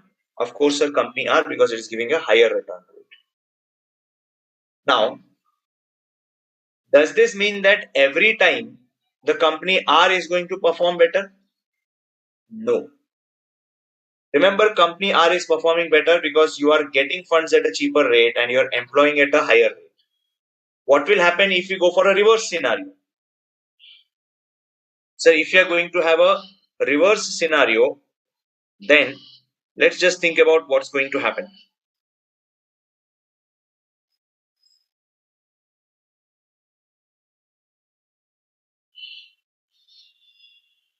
Let us say the same thing we are taking. Uh,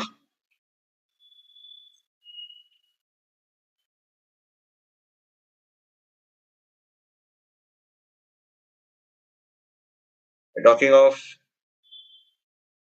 or maybe just one thing.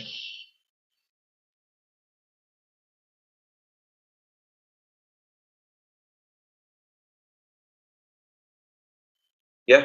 So PQR, same companies, but now I'm saying that EBIT level, the level of EBIT, let us reduce it by a bit. So I take, suppose the EBIT level is now 90,000. Sir, if the EBIT level is 90,000, interest that we would be paying, here it is nil, here it is 50,000, and here it is 80,000. So, sir, profit before tax is 90,000, 40,000, 10,000, and taxes at the rate of 30%, let's say 27,000, 12,000, 3,000, and the profit after tax is 63,000, 28,000, and 7,000. That's a profit after tax. Now, if you think of what is a return on equity, just think of this return on equity is like 6.3%. Here, the return on equity is what? 28,000 divided by 5 lakh, which is 5.6%. And over here, 7,000 divided by 2 lakh, that gives you a return on equity of 3.5%. Oh, so sir, this means it's not that always true that only the company which is having debt that will have a higher rate of return always. No, it all depends on this relation, the relation between the rate of return on the business and the rate of return on business and the rate of return on the borrowed funds, right? So if your rate of return on business is higher, you're getting funds at 10%, you're investing at 30%, it will work in your favor, it will generate you superior returns that we saw. Whereas if it is reverse, so your EBIT is lower. If your EBIT is lower, the percentage return that you're earning on business is just 9% in this case. Whereas you have to pay 10% as a borrowed fund. You are generating 9% return because on 10 lakh you are getting a EBIT of 90,000. So 9% is the return that you're generating on your business. You have promised someone to pay 10%. It means you're making losses. So therefore your return on equity will be lower. Right? So sir, taking loan or taking low funds which require fixed return, raising funds which require fixed return, that will work only and only if my return on business is more than return on the borrowed funds. And that concept is what we call it as capital gearing. Now, for this capital gearing, to understand why the terms are capital gearing, I would like to draw a context for you. Uh, I hope some of you might be knowing how to drive, right? Especially not the scooty, the Activa. I'm talking of the vehicles which are having gears, maybe a four-wheeler or a two-wheeler. Uh, I hope you understand that if you are driving your vehicle, let's say at a speed of, if you want to drive your vehicle at a speed of 70, 80 kilometer per hour, can you be thinking of, driving your vehicle at a speed of, for this 70, 80 kilometer per hour with first gear? Can you do it with first gear? Can you do it with first gear? Can you drive your vehicle at this speed in first gear? Sir, impossible. In the first gear, you can't reach beyond 40 kilometer per hour. That too is a very high limit. So, sir, if I want to achieve that higher speed, I need to have that higher gearing level also. I need to have that higher gearing level in which I'll switch my gear to third or fourth so that I can, travel at I can run at a faster speed. I can make the vehicle drive at a faster speed. But then just think of like if you're driving uh, at 70, 80 kilometer and then you suddenly reduce your gear. From fourth gear, you shift it to first gear. What will happen? Just think what will happen. Suppose if you're driving at 70, 80 kilometer on a highway and you just suddenly reduce the gear to first. Suddenly, if you reduce the gear to first, what will happen? If you suddenly reduce the gear to first gear, what will happen? You will say, sir, accident, someone will come from behind and, crash us. That's okay. But Assume that it's an open road. So can I see your vehicle will get stopped? Your engine of the vehicle will get stopped. It will not function. Your car will be switched off. Right. So when you're going for this sort of thing, when you want to maintain that fifth gear, you need to travel at a faster pace. And if you want a lower gear, your business should be also, decent enough. With a lower gear, you cannot achieve exponential growth. With a high gear, you cannot be affording to have low speed. That's the same funda, guys, that I'm talking of over here. If you want to have a greater level of gearing, if you have uh, a greater level of gearing. So greater level of gearing means what? Out of total funds, if you have borrowed funds as more, it means you're taking a high risk. If you're taking a higher risk with a borrowed funds of 8 lakh, what are you supposed to be doing? You need to maintain a rate of return of 30% on your business. If you're not able to generate this 30% return on your business, then trust me, it's going to be like very difficult to run your business.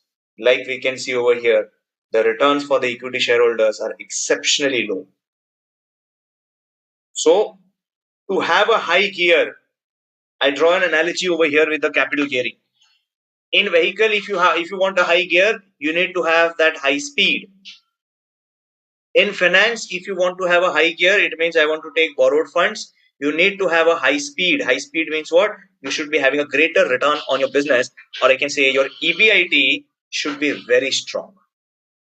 If you want to work with a low EBIT, taking high gear will cost you very heavily. Sir, you have taken a huge amount of loan and now business, I'm not able to generate EBIT, sir. You will make losses. Your equity shareholders will dump their shares in the market and you will lose your confidence. Right? So, to measure that level of gearing is what we mean by capital. To measure that level of gearing, we use this capital gearing formula. And capital gearing formula, guys, capital gearing formula, it says in the numerator, funds requiring fixed return divided by funds not requiring fixed return. Funds requiring fixed return and funds not requiring fixed return. So funds requiring fixed return means what? Which are the funds on which you need to pay a fixed return? Of course, all your borrowed funds. And also, you need to pay fixed return. You need to pay fixed return on preference share capital. So, which are the funds which do not require fixed return? Which do not require fixed return, it's like equity share capital plus reserves minus fictitious assets.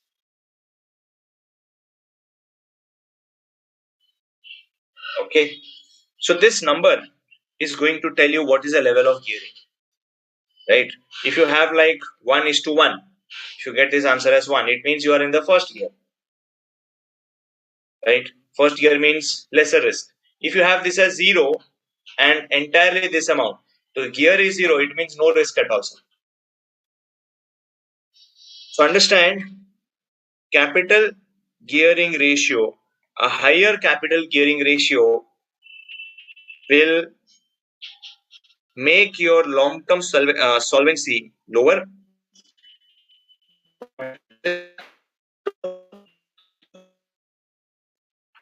Why we term this as capital gearing ratio. I hope you have understood this ratio, guys. With the return ratios we have also done, we have discussed what's the concept of capital gearing and the trading on this concept of getting greater return for equity shares is also said to be trading on equity.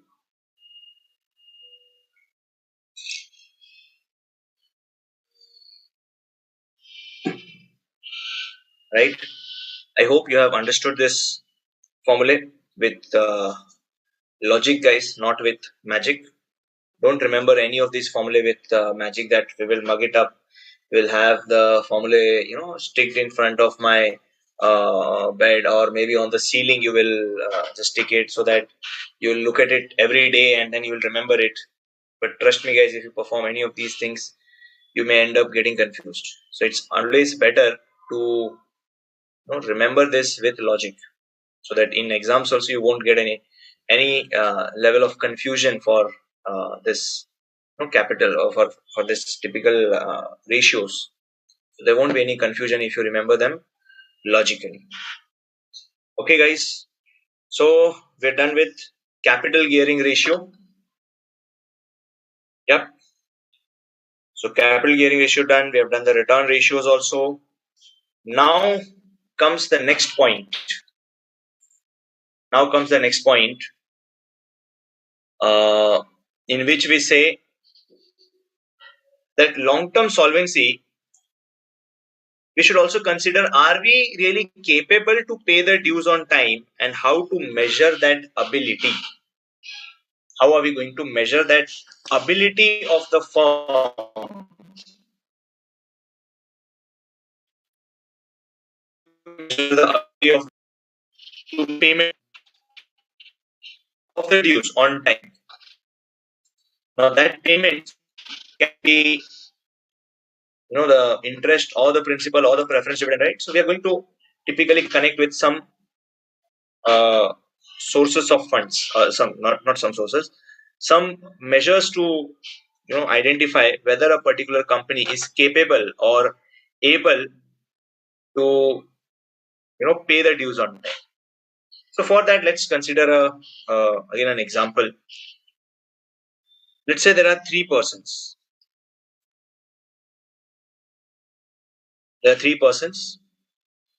Mr. X, Mr. Y, and Mr. Z.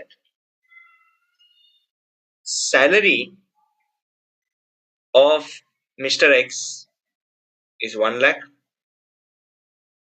Salary of Mr. Y is 50,000. Salary of Mr. Z is, let's say, 60,000. Each one of them is paying an EMI of 20,000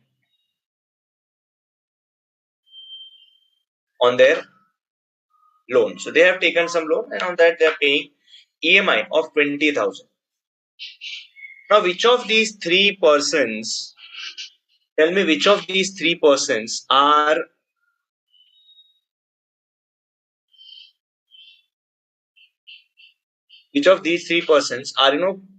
more capable of honoring their dues? XYZ, these three persons. Which of these three persons are more capable of honoring their dues? Whom can you say that this person is going to is going to be more capable, or it may be X, Y, or Z? Which of these three persons are more capable or have the greater ability to pay the EMIs on time? Which of these three persons have the greater ability to pay the EMI? Can you answer, guys? Which of these three persons is going to be more capable or more able to pay the EMIs on time?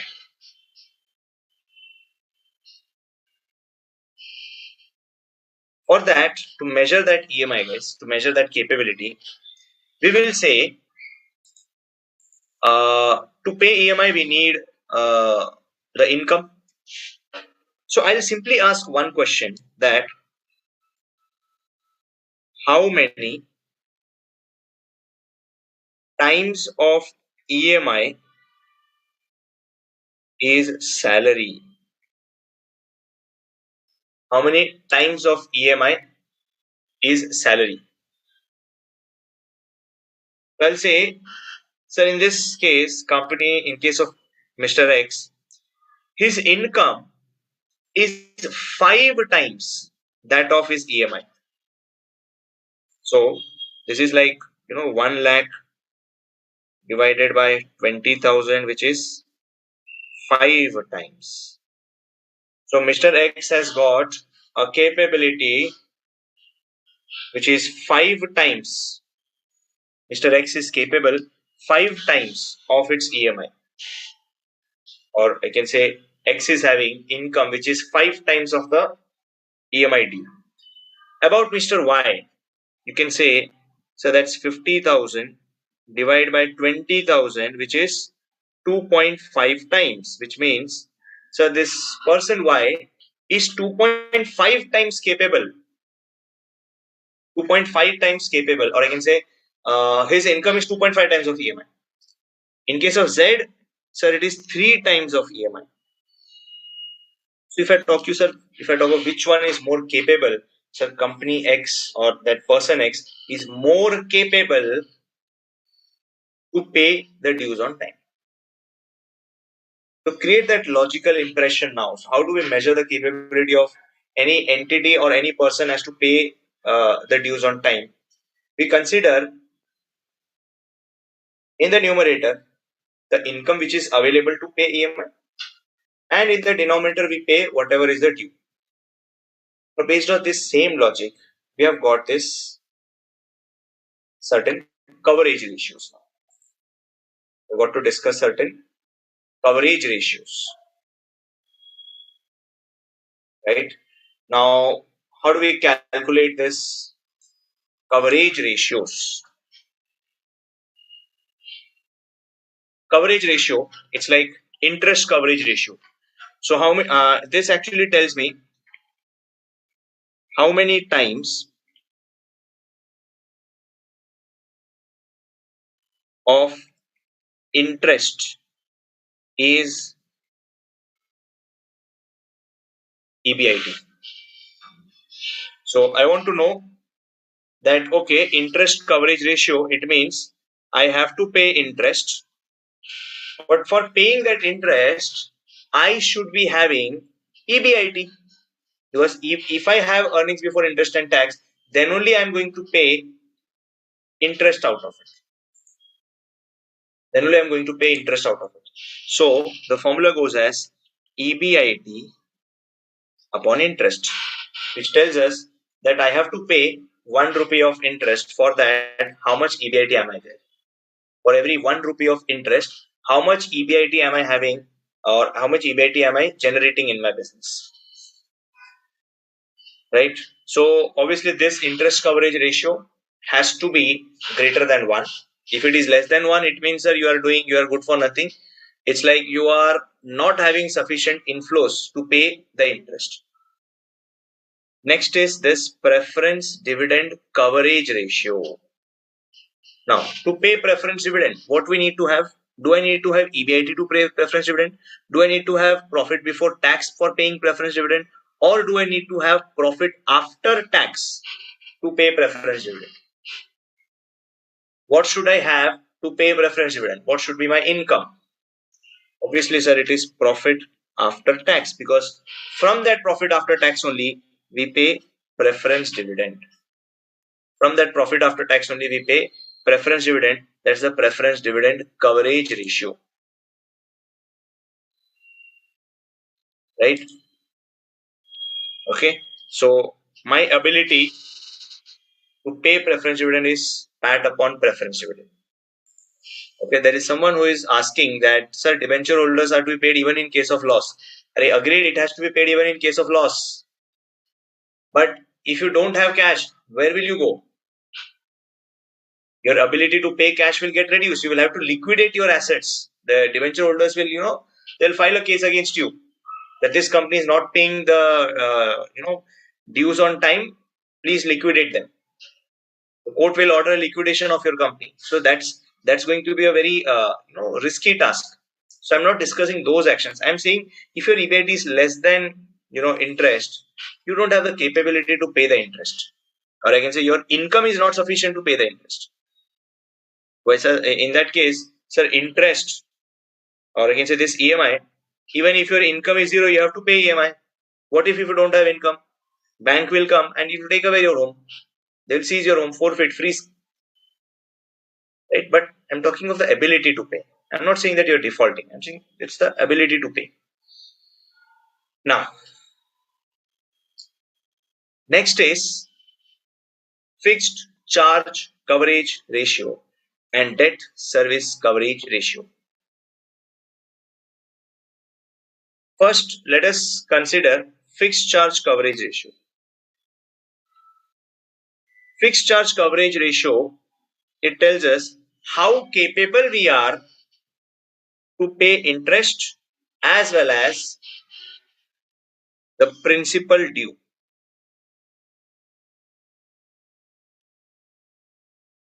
How capable we are to pay interest and the principal repayment which is due as of now.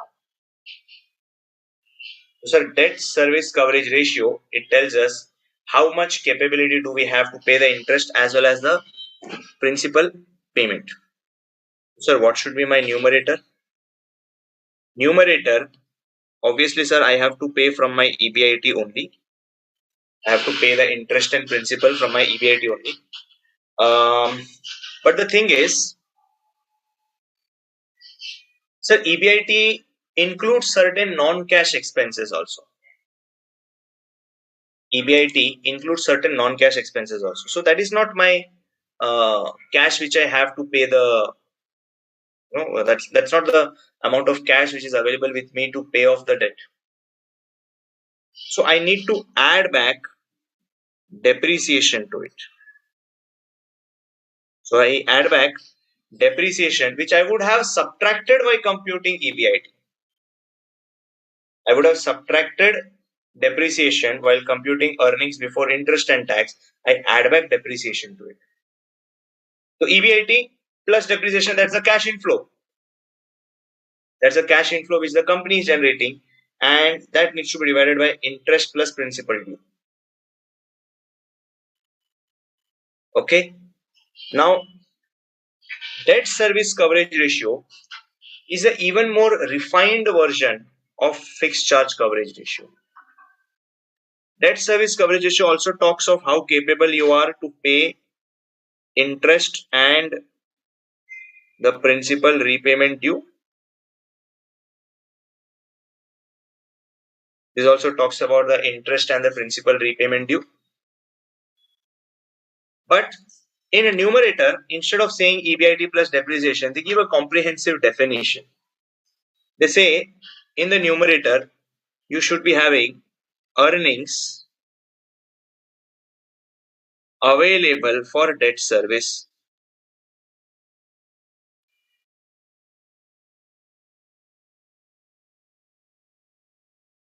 In the numerator, it should be, sir, earnings available for debt service. Sir, what do you mean by earnings available for debt service? It is this. They say you start with profit after tax. To that, you add back non-cash operating expenses. Non-cash operating expense, it will be like your depreciation, right? So this also talks of like you take with PAT and you add back the non-cash operating expenses. To that, you also add interest because we want, EBIT plus depreciation. This was considering the before tax scenario. This gives a more realistic scenario that whatever tax you are paying, with that you cannot repay debt. Whatever tax you are paying to the government, that is not available with you to repay the debt. So it will be like PAT plus non-operating expenses plus interest. Right? So PAT, non-operating expenses plus interest.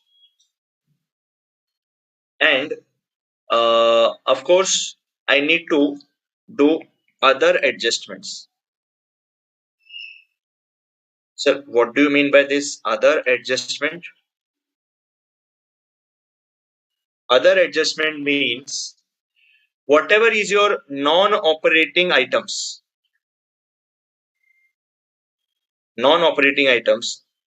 that need to be either added or subtracted. Like for example, if you have some loss on sale of fixed asset or profit on sale of investment, those are not your income or expense which is going to recur every year.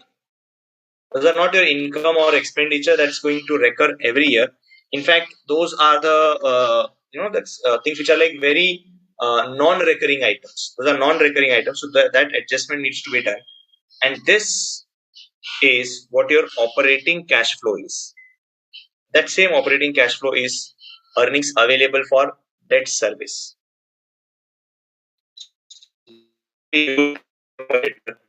So you'll find that they are very closely linked. Fixed charge and debt service coverage are actually very closely linked, and in a sense that uh, when they say they are closely linked, it is a very simple thing that EBIT plus depreciation you do, right? Uh, Whereas in debt service coverage, it's the earnings which is available for debt service. So you have a comprehensive formula to determine it. Okay. Let me look at some queries if you have. Sir, if the company is having other non-cash expenses also, then we should add them for calculating fixed charge coverage ratio.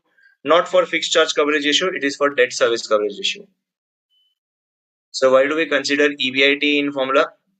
In first chapter, we read treatment of fund in finance is cash based and we should not consider non-cash items. Yeah, therefore EBIT is added with depreciation, right? So we add EBIT to with the depreciation to come at a more realistic cash approach,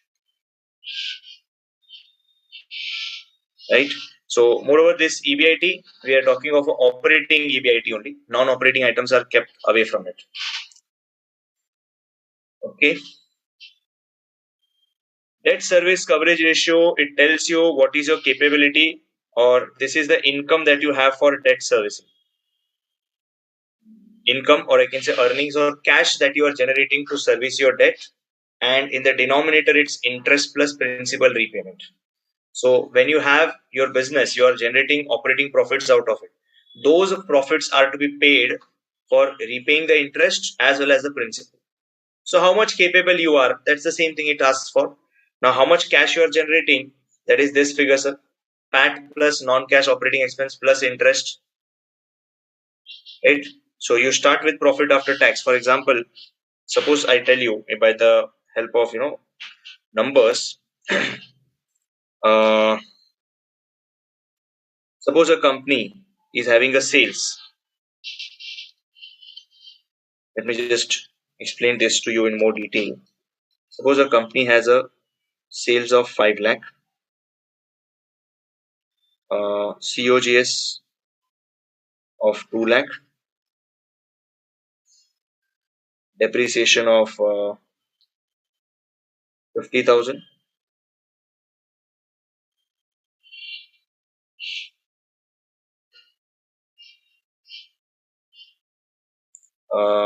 Then we have profit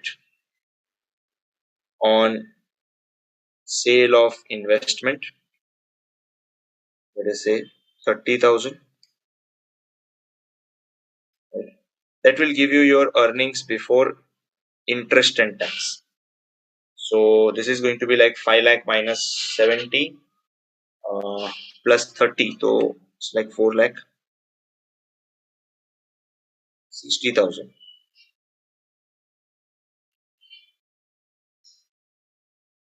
No, not 4 lakh, sorry. It's 3, 250 and 280. 2 lakh 80,000 is the EBIT. From that we pay interest, let us say 80,000. We have profit before tax of 2 lakh. On that you pay tax of 60,000. And let's say you have a PAT of 1 lakh 40,000. Now looking at these figures, if I ask you by what amount my bank balance is going to increase before payment of debt, by what balance my bank balance is going to increase, by what amount my bank balance is going to increase. So if you can just think of as a bank account, just think what is a cash expense, what is a non-cash expense. Sales that will increase your bank balance. COGS is a cash expenditure, 2 lakh, that will get reduced. So depreciation is a non-cash item, so that will not affect my bank balance. So profit on sale, that's also a non-cash item, right? Because whatever we would have received, that 30,000 or the sale value of the asset, that's a non-cash, non-operating item, right? That's not going to be repetitive occurring. So just ignore these two. Interest we are not paying as of now. So let's say tax of 60,000. So how much balance is available before interest payment? How much balance is available before interest payment? You will say, sir, it is 5 lakh minus 2 lakh minus 60,000, which is like you've got 2 lakh 40,000 is the balance that you have before interest. How much balance do we have before interest payment? Sir, it's 2 lakh 40,000, right? Is it 3 lakh 30? Which one 3 lakh 30?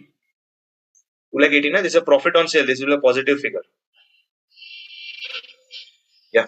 So bank account, we say, so based on this 5 lakh income received, 2 lakh COGS, and the only expenditure that we had is the tax payment 60,000 and balance before interest is 2 lakh 40. So you have 2 lakh 40 available, and with that 2 lakh 40, you're supposed to pay the interest as well as the principal. With that 2 lakh 40, you're supposed to pay the interest as well as the principal. Now, when you're dividing this tells you how much capable you are to pay your dues. So this 2 lakh 40, we can get it by bank account, or if you do this also, you will get 2 lakh 40. Like for example, you start with profit after tax, so 1 lakh 40 plus any non-cash item and interest, like you add 1 lakh 40 plus 80 and plus 50. So if you do that, let's say 1 lakh 40 plus depreciation of 50,000 plus interest of 80,000, right? And you subtract this profit on sale of any investment, which is 30,000. Why are we subtracting? That's a non-cash, non-operating item. So if you give the net effect of it, let's check out 1 lakh 40,000 plus 50,000 plus 80,000 minus 30,000. You will get the same 2 lakh 40,000 figure.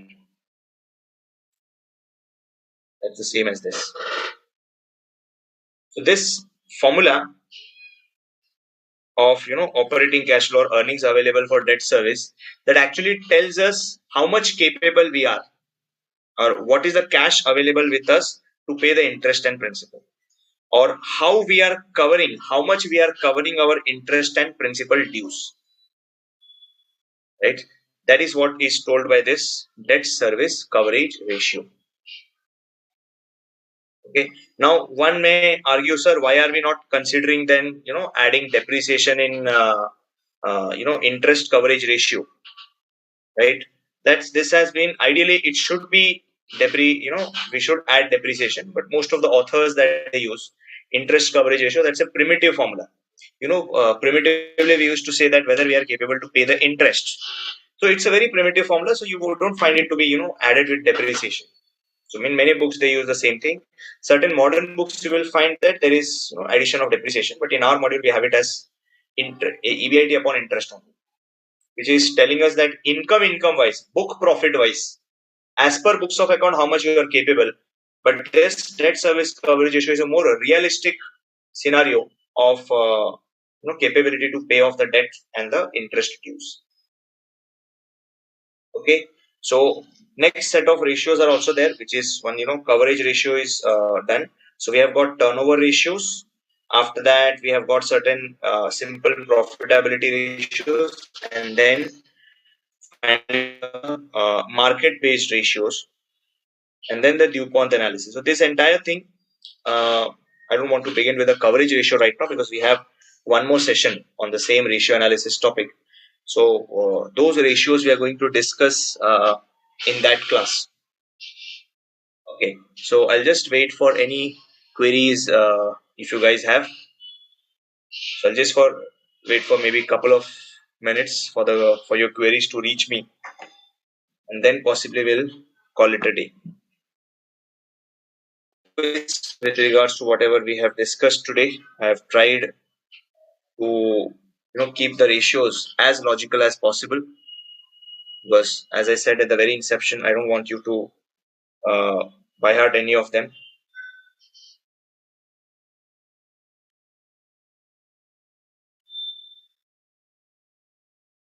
Any queries, guys? Just waiting for a couple of minutes for your queries.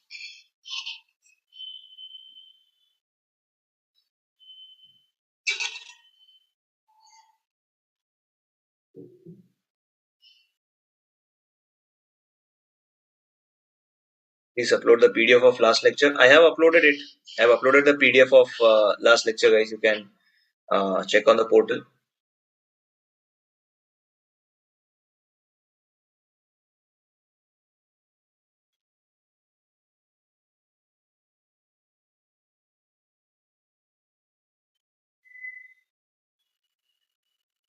Any other queries, guys?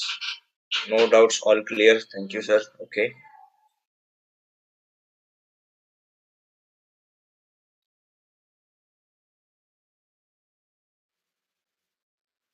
Just one more minute, I'll wait. If you have any queries, I'll definitely resolve them.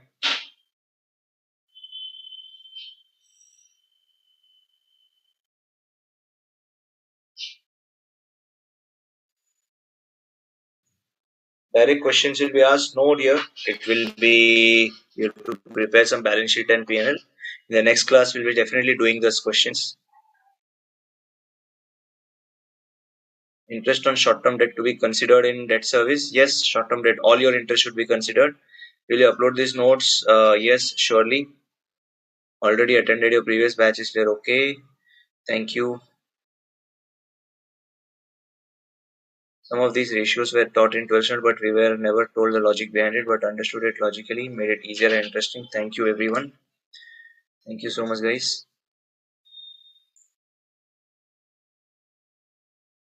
Okay, fine. Then with that, let's call it a day, guys. We'll stop here. Take care, guys. Stay safe and enjoy. Bye bye, and take care, guys.